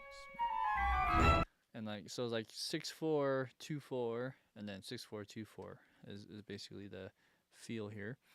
I did write some of those notes out on piano, just to save us time here in the long run. Okay, so first off, I always like going with bass if I can. Bass is just pretty straightforward. Let's listen if it's the same tuba string bass arrangement.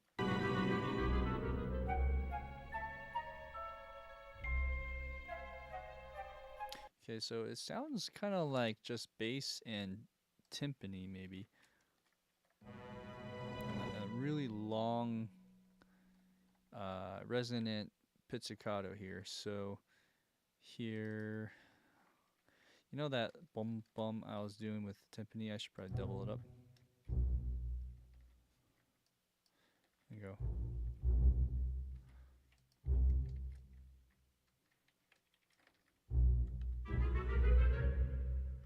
Oh, or is it C sharp? I think it's C sharp.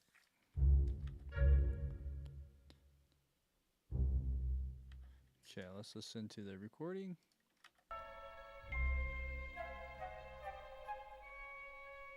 So no third note, just these two here.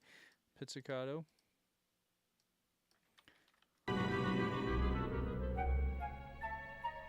Okay, is it C sharp? I don't know. It sounds a little funky to me. What am I not doing right here? Is it the timpani? Maybe the timpani needs to double up because I'm hearing the resonance of this note.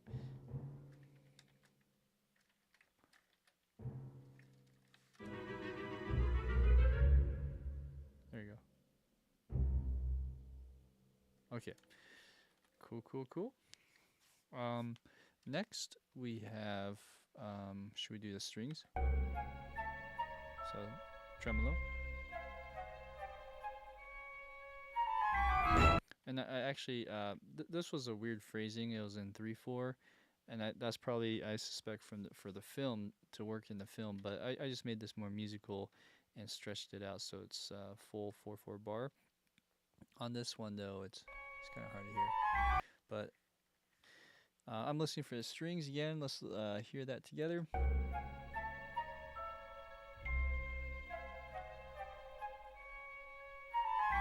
Okay, and notice how those tremolo strings sound very similar to the beginning of the entire soundtrack. It kind of sounds like that again. So there's a little bit of a, cohesiveness about this part.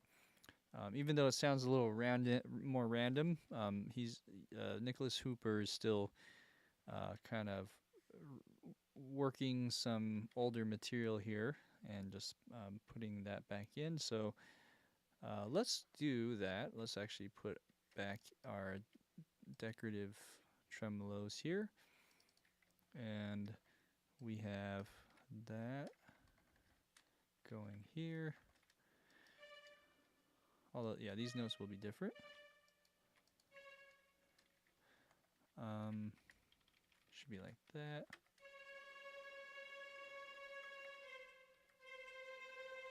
And then I forget the last note.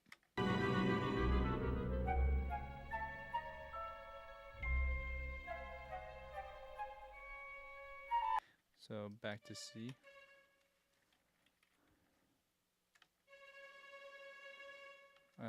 Cool. Yeah, that's about right. Okay, so let's. I think there's a harmony there. Let's double check.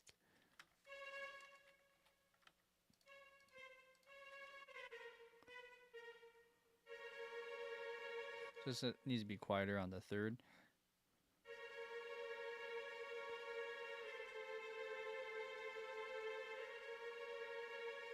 Okay.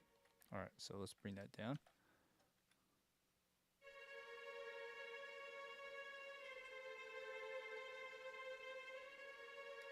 Something like that. Let's try again.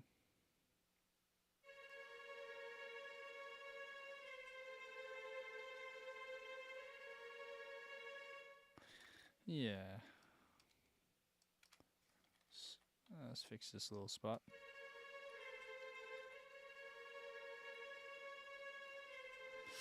Wow, I'm really messing up here. It's a little better. Okay, so let's shape the other side now.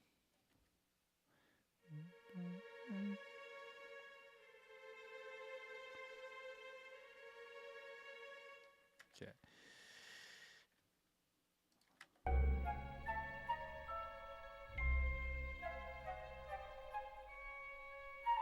Okay. All right. So those two things are good. We have woodwinds going dun dun dun dun. Maybe not so much crescendo here. I guess I'm not really doing it on the other one, but these two, this one at least is crescendo a little too much. Okay, so bum bum bum bum. Is it bells too? Okay, so I'm hearing celeste. Did I put? I think I did open up a celeste. So there's celeste, and then there's a flute, maybe oboe.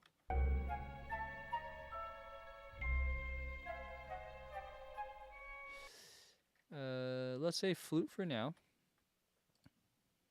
And there's two of them, so let's figure that out. You have this, dun dun dun dun.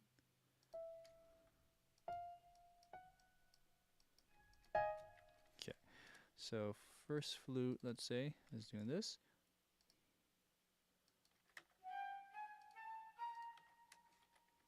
Let's go a little louder. Again. Cool. Let's listen to this again.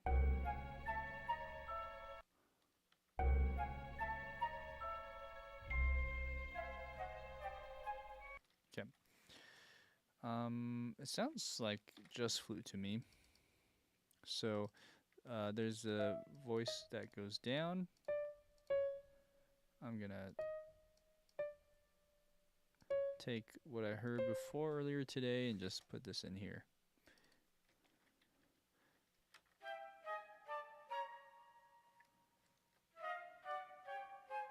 Okay.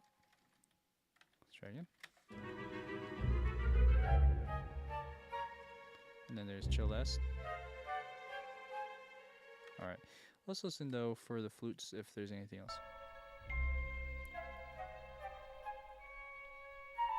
Oh yeah, but there will be flute on the very end there. Okay, let's listen to celeste.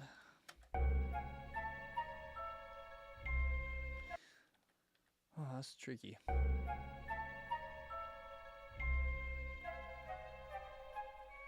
You know what? I think I did put this in, but I'm hearing dun, dun. Let's see. Did I have? I kind of have this part. Okay, why not put this in? Oops. Let's try again. So I'll copy this down to where I have celeste. Somewhere here. Celeste. Right. Oh. There. This is the second half.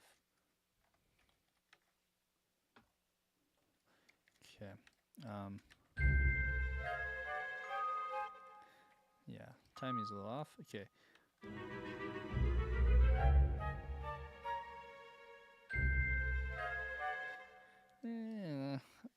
I'll get the notes right.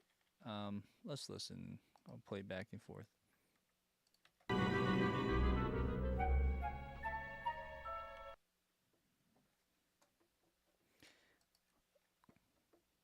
Let's see.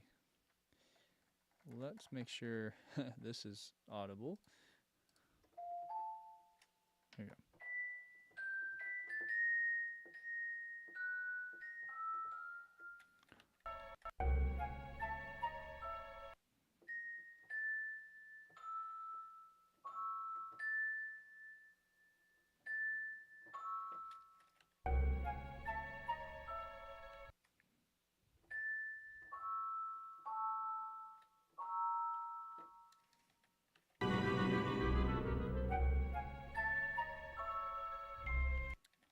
Okay, let's listen again.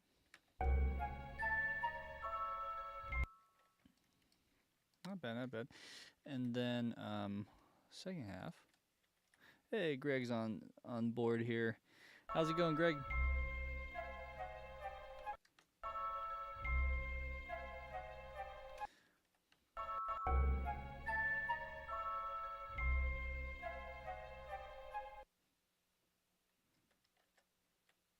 Let's see here. So this note is right. This one though seems a little off to me.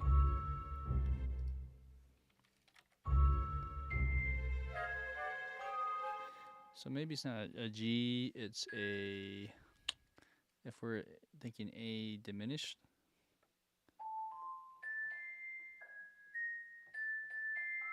Could be an A.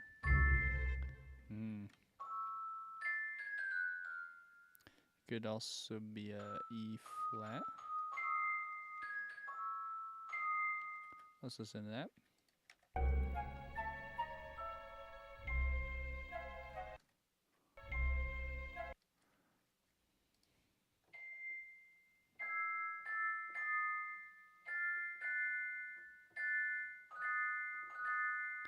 Could be a seventh.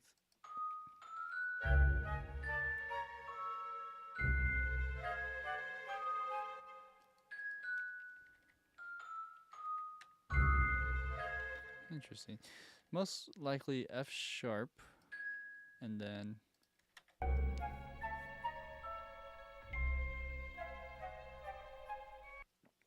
there's a second note right there. Ba-dum.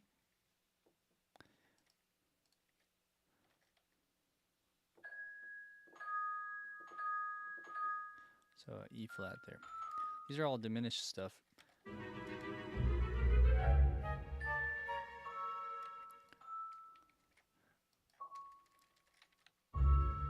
Yeah, like a little bit of a flam. Oops, sorry. Well, actually, we do want to sustain them, so we'll do that.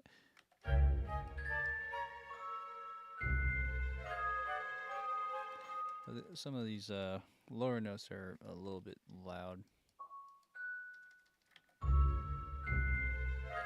Okay, let's listen to that.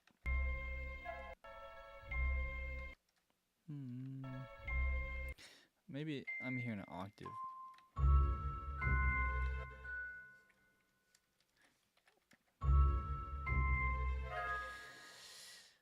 Is there a middle note though?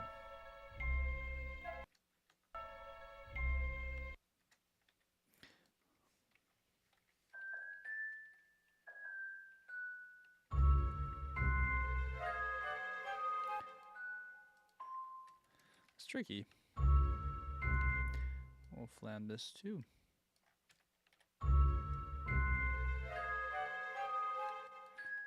That's the idea. Okay, I think that's the right note.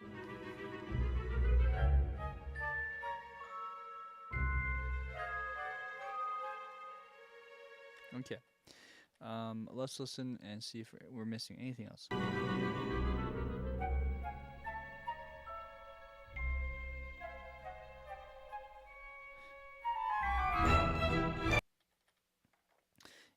I have a feeling there's a glockenspiel playing with the celeste here.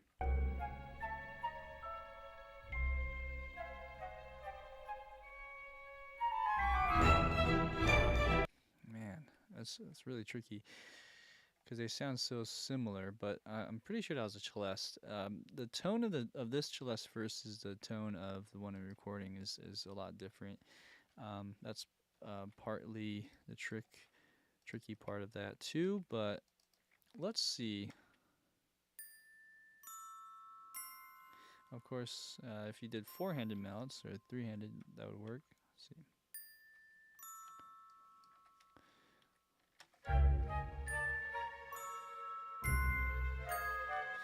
It's a bit loud. Let's bring that down just a bit.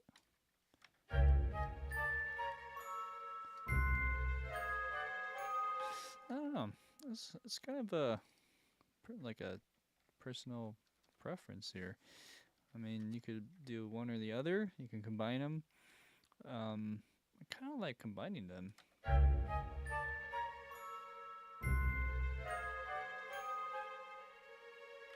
Okay, that last chord might not be right. Let's listen.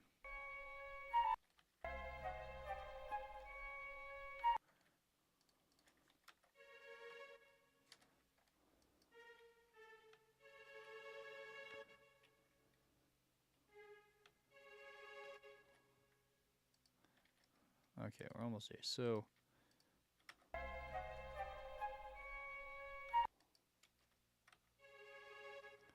okay, if that's the case, I think what chord would that be leading into the E minor?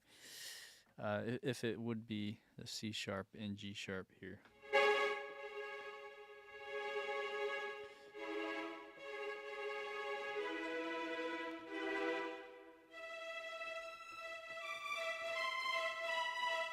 So interesting transition too, with all these diminished stuff. You have like a A sharp diminished. So like.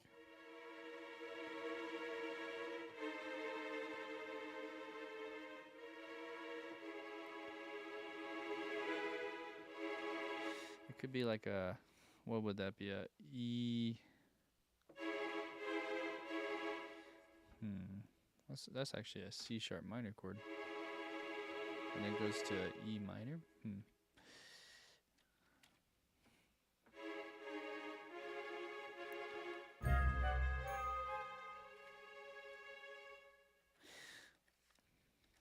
let's do that. Let's see if that works with the G sharp, and then do do do do do do. I think I actually wrote this out at some point. It's not as hard as it seems. Maybe we just put this in the flutes for now. Okay, but we need to slur these, so let's go like that. Oh, we can't do that though if this is legato, huh? Okay, so what can we do here? First off, are these all flutes?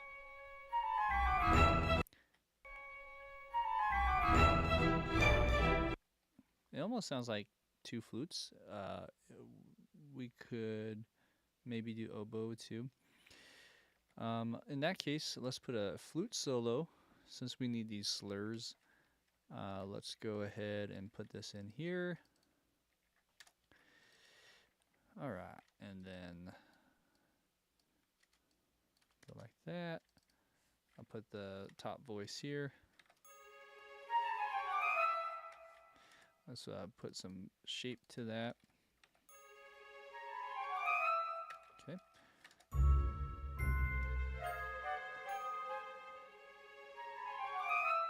Good. And then I'm going to take a personal liberty to do timpani here. Boom. Do a little roll. Although I might put it on a different timpani track. I have two of these. So it's just a little cleaner. Over here, I'll go...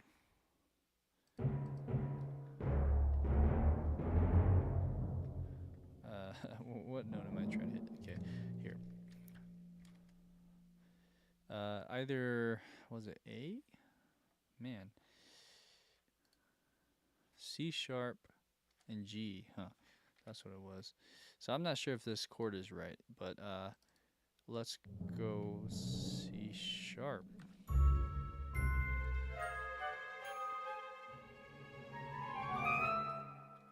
C sharp sounds good to my ears.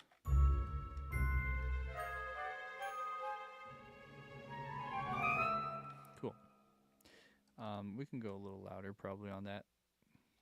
We'll do a bass drum roll too. Yeah, we'll make it more obvious. So here, like that. Cool.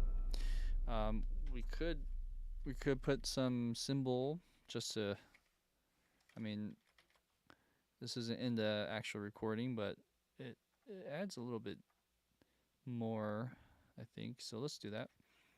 Let's go here. This is just a quick way to do it.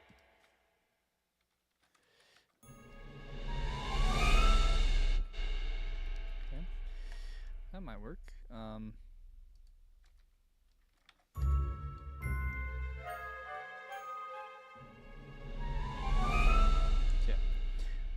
Also, because we're making it a little more bombastic here, why don't we, with this cool little run, let's go ahead and double it with some other stuff that we hear. Let's do oboe. Make sure that these are all slurring as best as we can. We'll put it down a little bit. I kind of want to do it for all the woodwinds, so let's just do that. Make sure these are legato if we can do it. Let's also lengthen. Sometimes the scripting doesn't kick in until you do that. I forgot. Actually, let's do that for all of these. So we're just lengthening all the notes.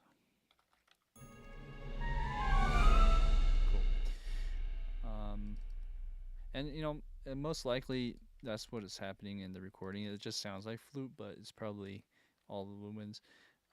Let's listen to the recording. Okay, so that's pretty much it. The only thing we're adding is the bombastic percussion. Um, we've added this little crescendo leading out to this final section. What's nice about this part, um, and if you guys watched other things I've done in the past, you'll know that copy and pasting is something that always is just a very useful thing to do. I'm assuming this section is the same as this section right here, but it's probably a little more bombastic. Maybe there's a slight variation. Let's listen though. If it's the same, it's gonna save us a whole lot of time. But we are gonna change the ending here. So let's listen to it now.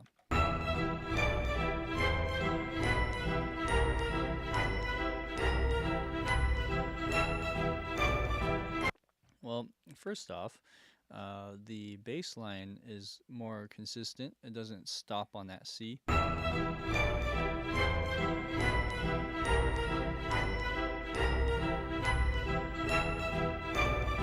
Maybe it does stop here. That's kind of weird.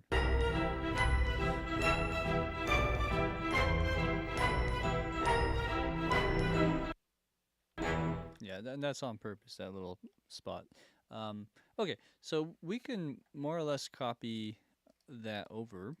So if that's the case, how should I do this? I'm just going to go like this. And we'll have to change some of those notes. But this is nice. I like when you can feel like you've finished a whole track in one day or in one sitting. It's a great feeling when you have that. It might not be mixed all the way, but at least we have something here. Okay, so dun dun dun dun dun dun. So after this part, dun dun dun dun dun dun dun dun, bum. So let's copy up till about here. How's everyone doing, by the way? You guys having fun?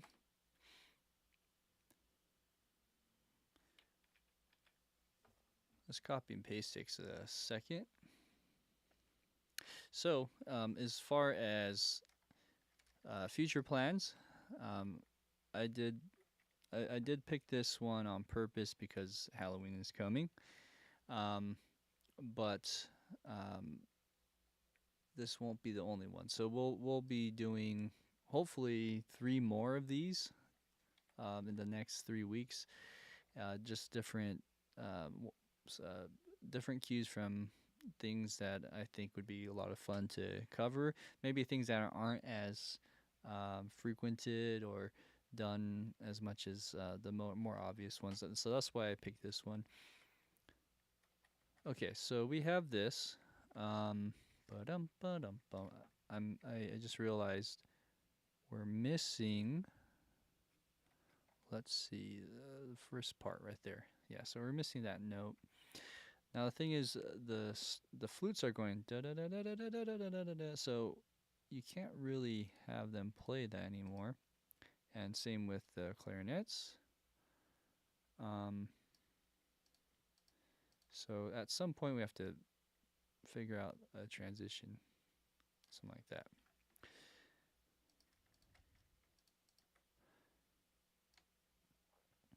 All right. Awesome. Well, I'm glad you guys are all sticking around. It's good to see familiar faces. Hope you guys are learning something. Um, if anything, if you guys have any suggestions down the road, I'd love to hear any of your favorite Halloween tunes. Let's see. I have a few planned already, but I might have a spot open for anyone that really want to hear a piece covered, as long as it's around 2 minutes or so.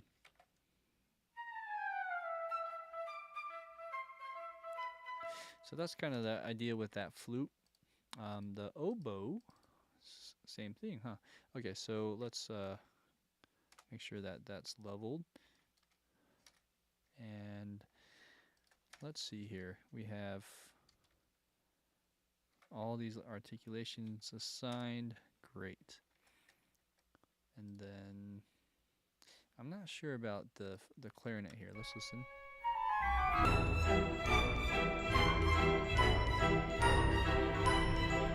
Sounds like the clarinet's doing that.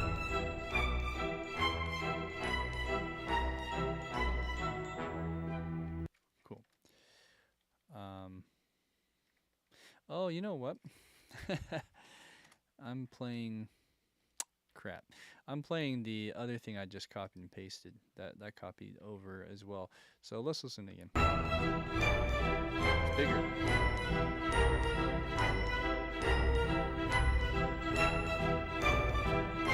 So it sounds like clarinets are playing the melody now this time, except it's octave lower. So let's do this. Let's take this over here. All right, and then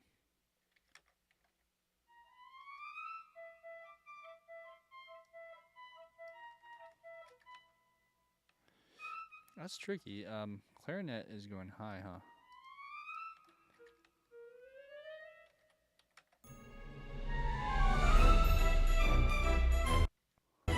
Oops. All right. Clarinet. Clarinet is also doing this.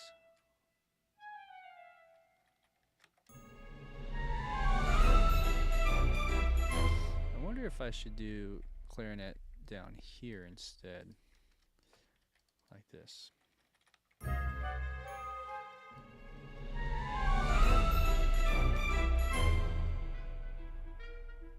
Okay. That's good. Yeah. Let's see.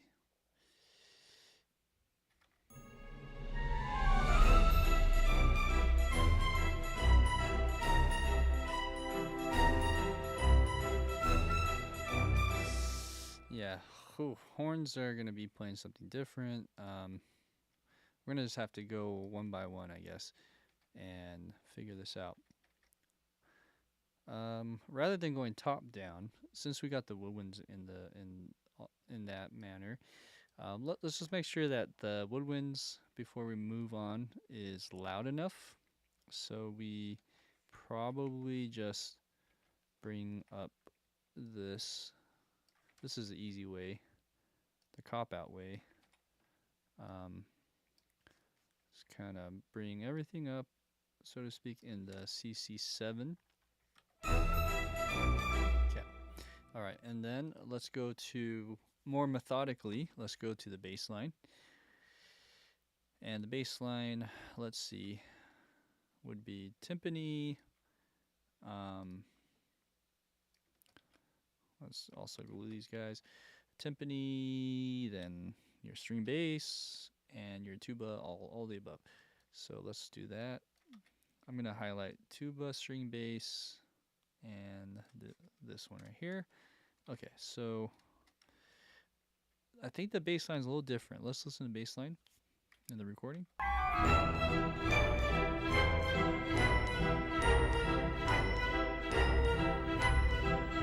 Yeah, so it's strange. It actually drops out here and it goes down. All right, let's hear. This is the my version.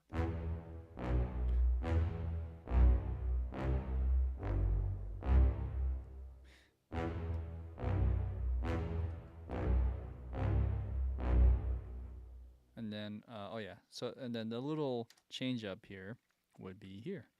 Oh, hello. Not this, but this. Okay, so, oh, hello. Move that over as well. I always forget when you do these global copy everything, it actually copies everything from the previous and the future. Past, present, future. Cubase.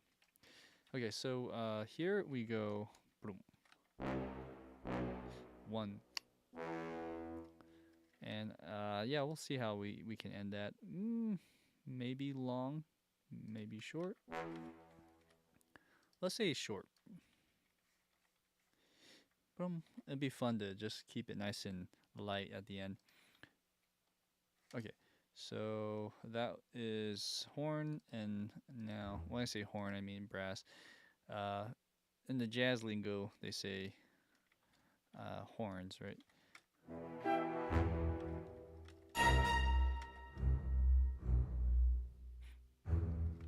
Okay. All right, so that's how we're gonna end it. I'm pretty sure that's how it goes. Let's listen to this one more time.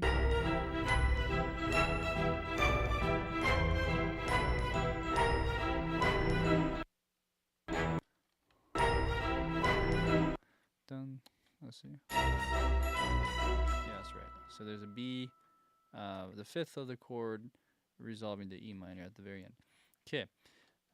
Let's do the cello and the viola, which is in turn is also the same as trombone.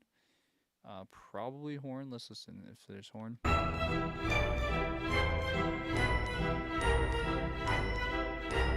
Oh, interesting. So horn is also playing with the bass line.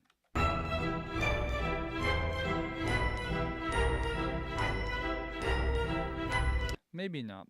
Sorry, I'm probably hearing an early reflection or something. It's like the I don't know what instrument is carrying over to my left side of my headphones, but actually I hear the horns now. It's actually playing higher.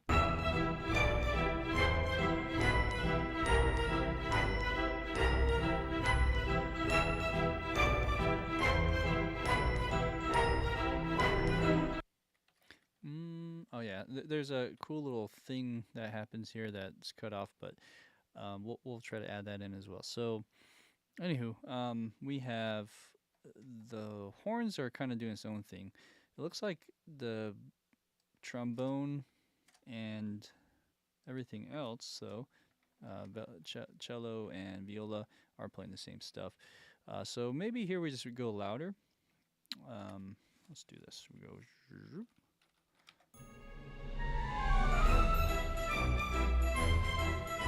And let's randomize some of the velocities a little more, make them louder. Okay, let's also bring up CC7. I forget how to do that. Is this one? Okay.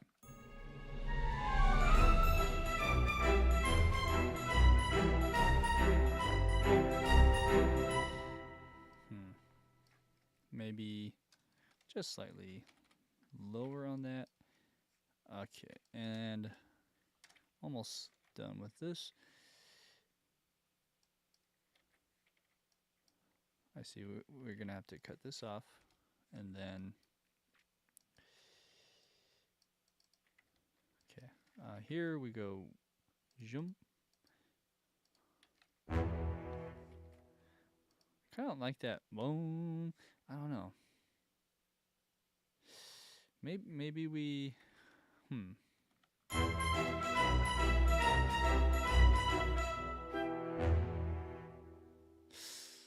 Huh. Interesting. How would it sound if it's all short? Let's see. So we go spiccato. And this one staccato.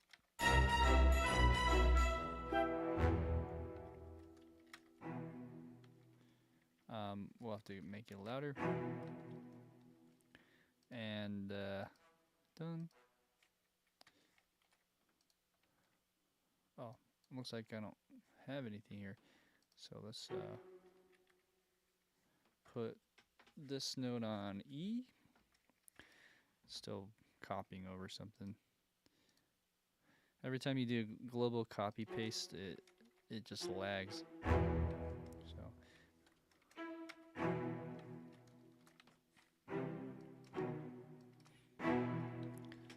that could work. Going higher.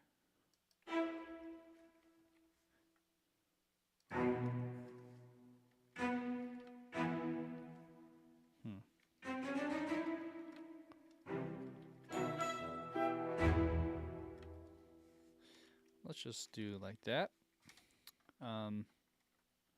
Okay. All right, so horns would be next. We're gonna get rid of this idea that was in the previous, and let's go ahead and delete all this. Delete this. Okay. And then over here we have to draw in our fader. Okay.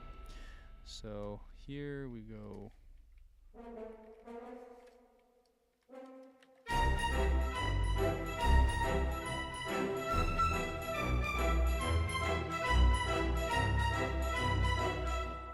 And then, oh yeah, there was something here though. Let's see.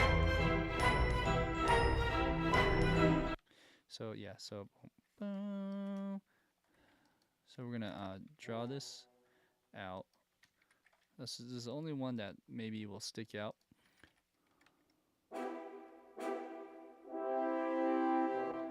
Okay, so what notes did I have here?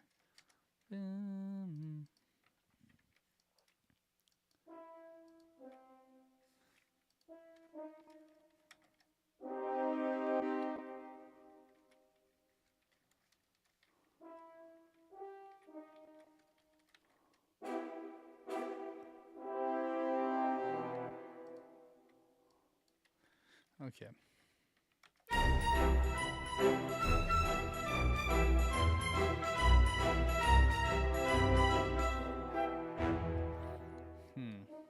Maybe nah. Okay. So that after that, we cut it off and go.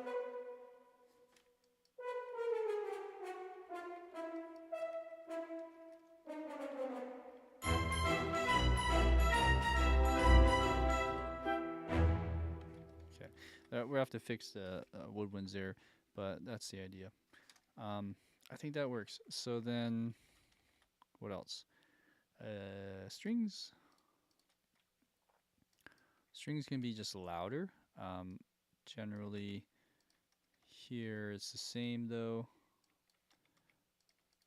Okay, so over here, these are the strings. I'll go ahead and bring. Did I already do that? Maybe I did already. Anywho, let's bring up the velocities there.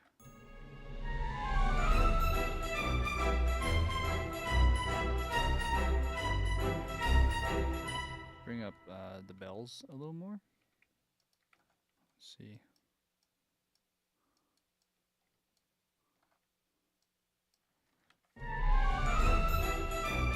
Might be a little too much, actually. We'll see with everything else. Timpani was not changed with the tubas, so let's do this real quick, and we can go a lot louder. This will add a lot of energy with the timpani here. Ooh. So whenever that happens, I'm afraid that something bad will happen. Let's see. I'm not sure why it's happening, to be honest. But sometimes the live stream will disconnect, and so I'm always like on a high alert when that happens.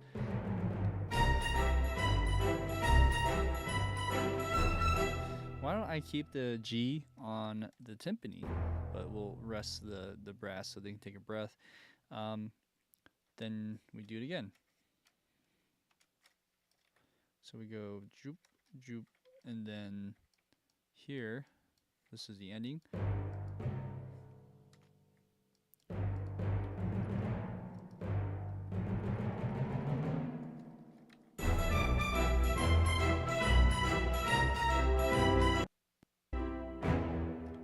Wow. I'm not sure why it keeps cutting off.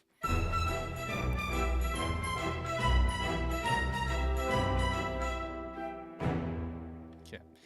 All right, we're almost there. So while we're here down below, let's just fix the percussion. So I mean, there's not much to fix. All we're just gonna do is that's weird. Let's see. Let's do it one at a time. We keep going like this, and then a little hit right here. Okay. Maybe a crash cymbal. So wait, what's this? Oh, okay. This shouldn't be here. So there's all this that shouldn't be there. Okay. So there is a crash symbol on this patch.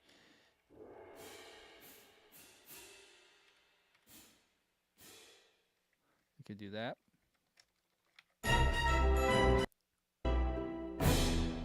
Like that. Maybe too loud. Hey, thanks, Sam. Thanks for coming in. Oh, thanks, Guy. I appreciate the kind words there. Just doing what I love, and I'm glad that you're able to hang out with me. It means a lot. Okay, so we have all of that. There is... Let's make sure that I don't glue anything weird. Okay, let's see here. So I need a Glock hit as well. Blum. Wow.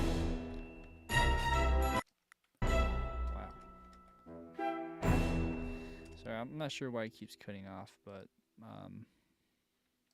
that's really annoying. So we have that, and then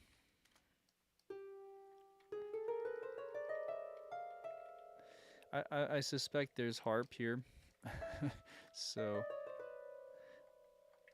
if we were to put harp in this, I'd just basically keep the horn. Maybe we double up with the horn here. So we go like this and do that.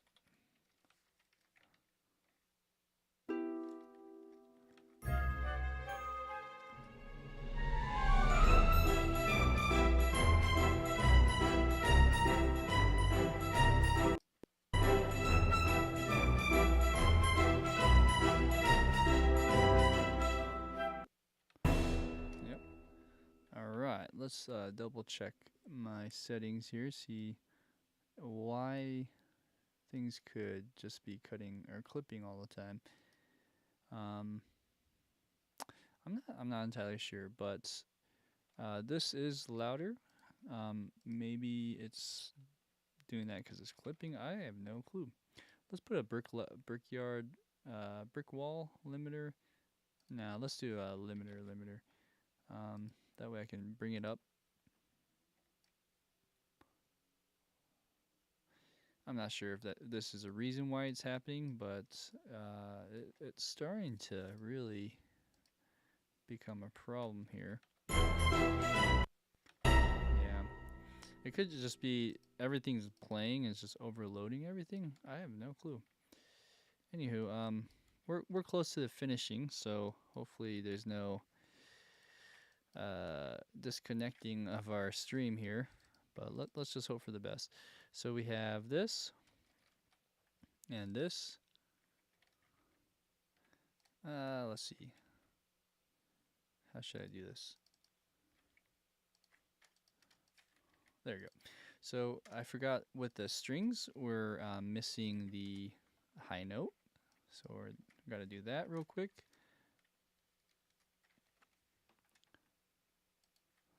All right, and let's see.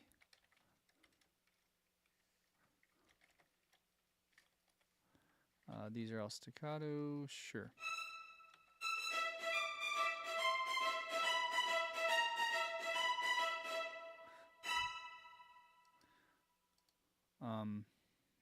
Let's see if marcato would be better.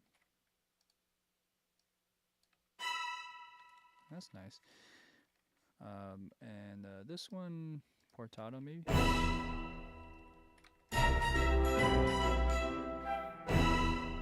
Maybe a little too much on that. Oops. maybe on one of them we go marcato and one of them we go staccato.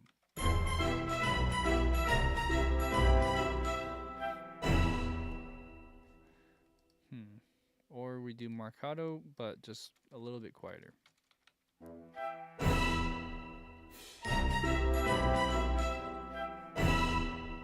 Interesting.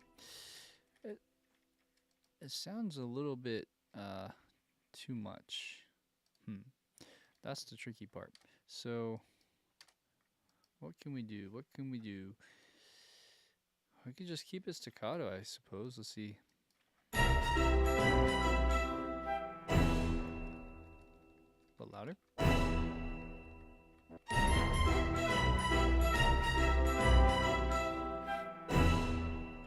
Now it sounds weird like that. What about the taché? Okay, maybe the taché. And if that's the case, a little shorter.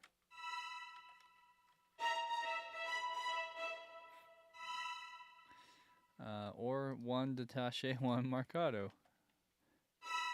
Okay.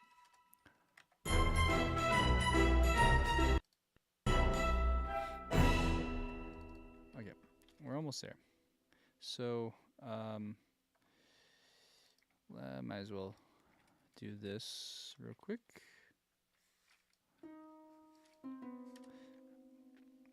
All right.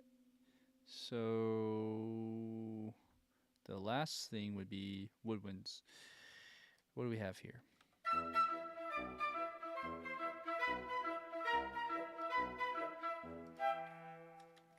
Actually, I guess I don't need to cut anything off on the end there, but okay, so we have flutes done. That's interesting. There's some kind of clashing here. Oh, I guess this is for the melody. Dun dun dun dun. Okay, so easy peasy. We just have to cut this, make this short.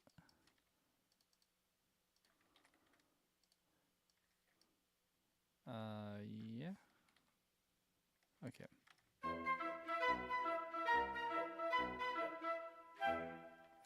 And then, oh, this is one beat off. Should be on beat 3. Maybe on this note, it'd be kind of fun to make it longer, like that.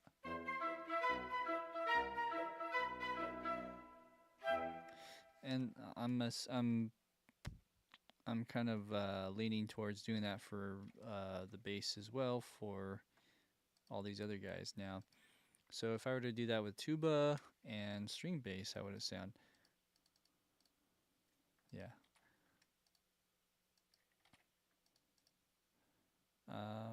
We could do marcato maybe on this one. That might work better, although this probably doesn't need to be that. Okay, let's shape this.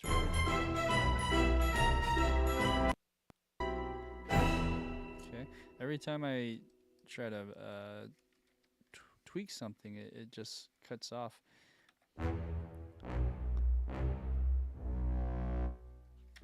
Okay, and then here. Okay, let's hear it together.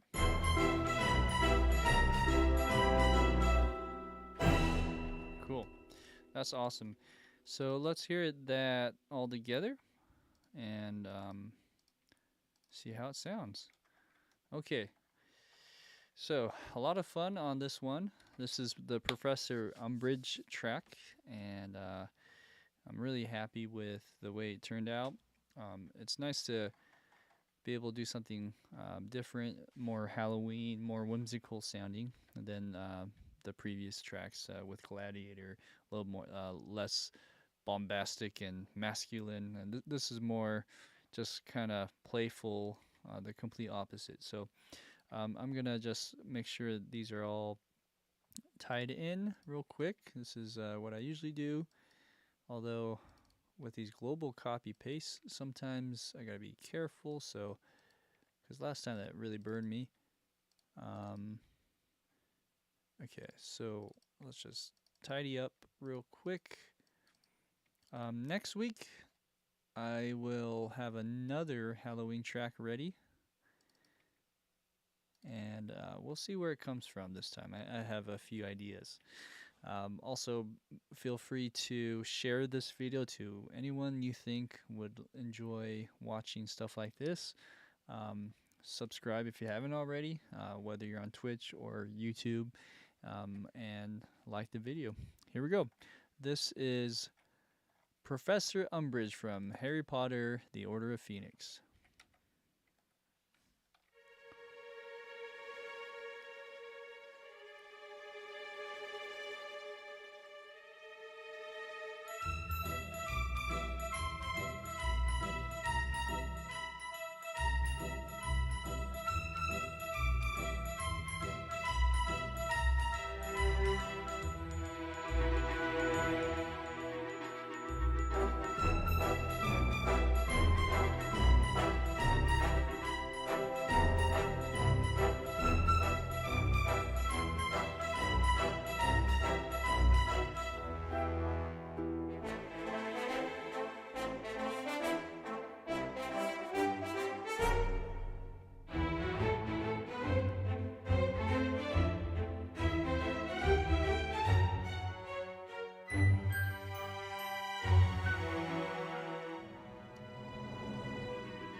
All right.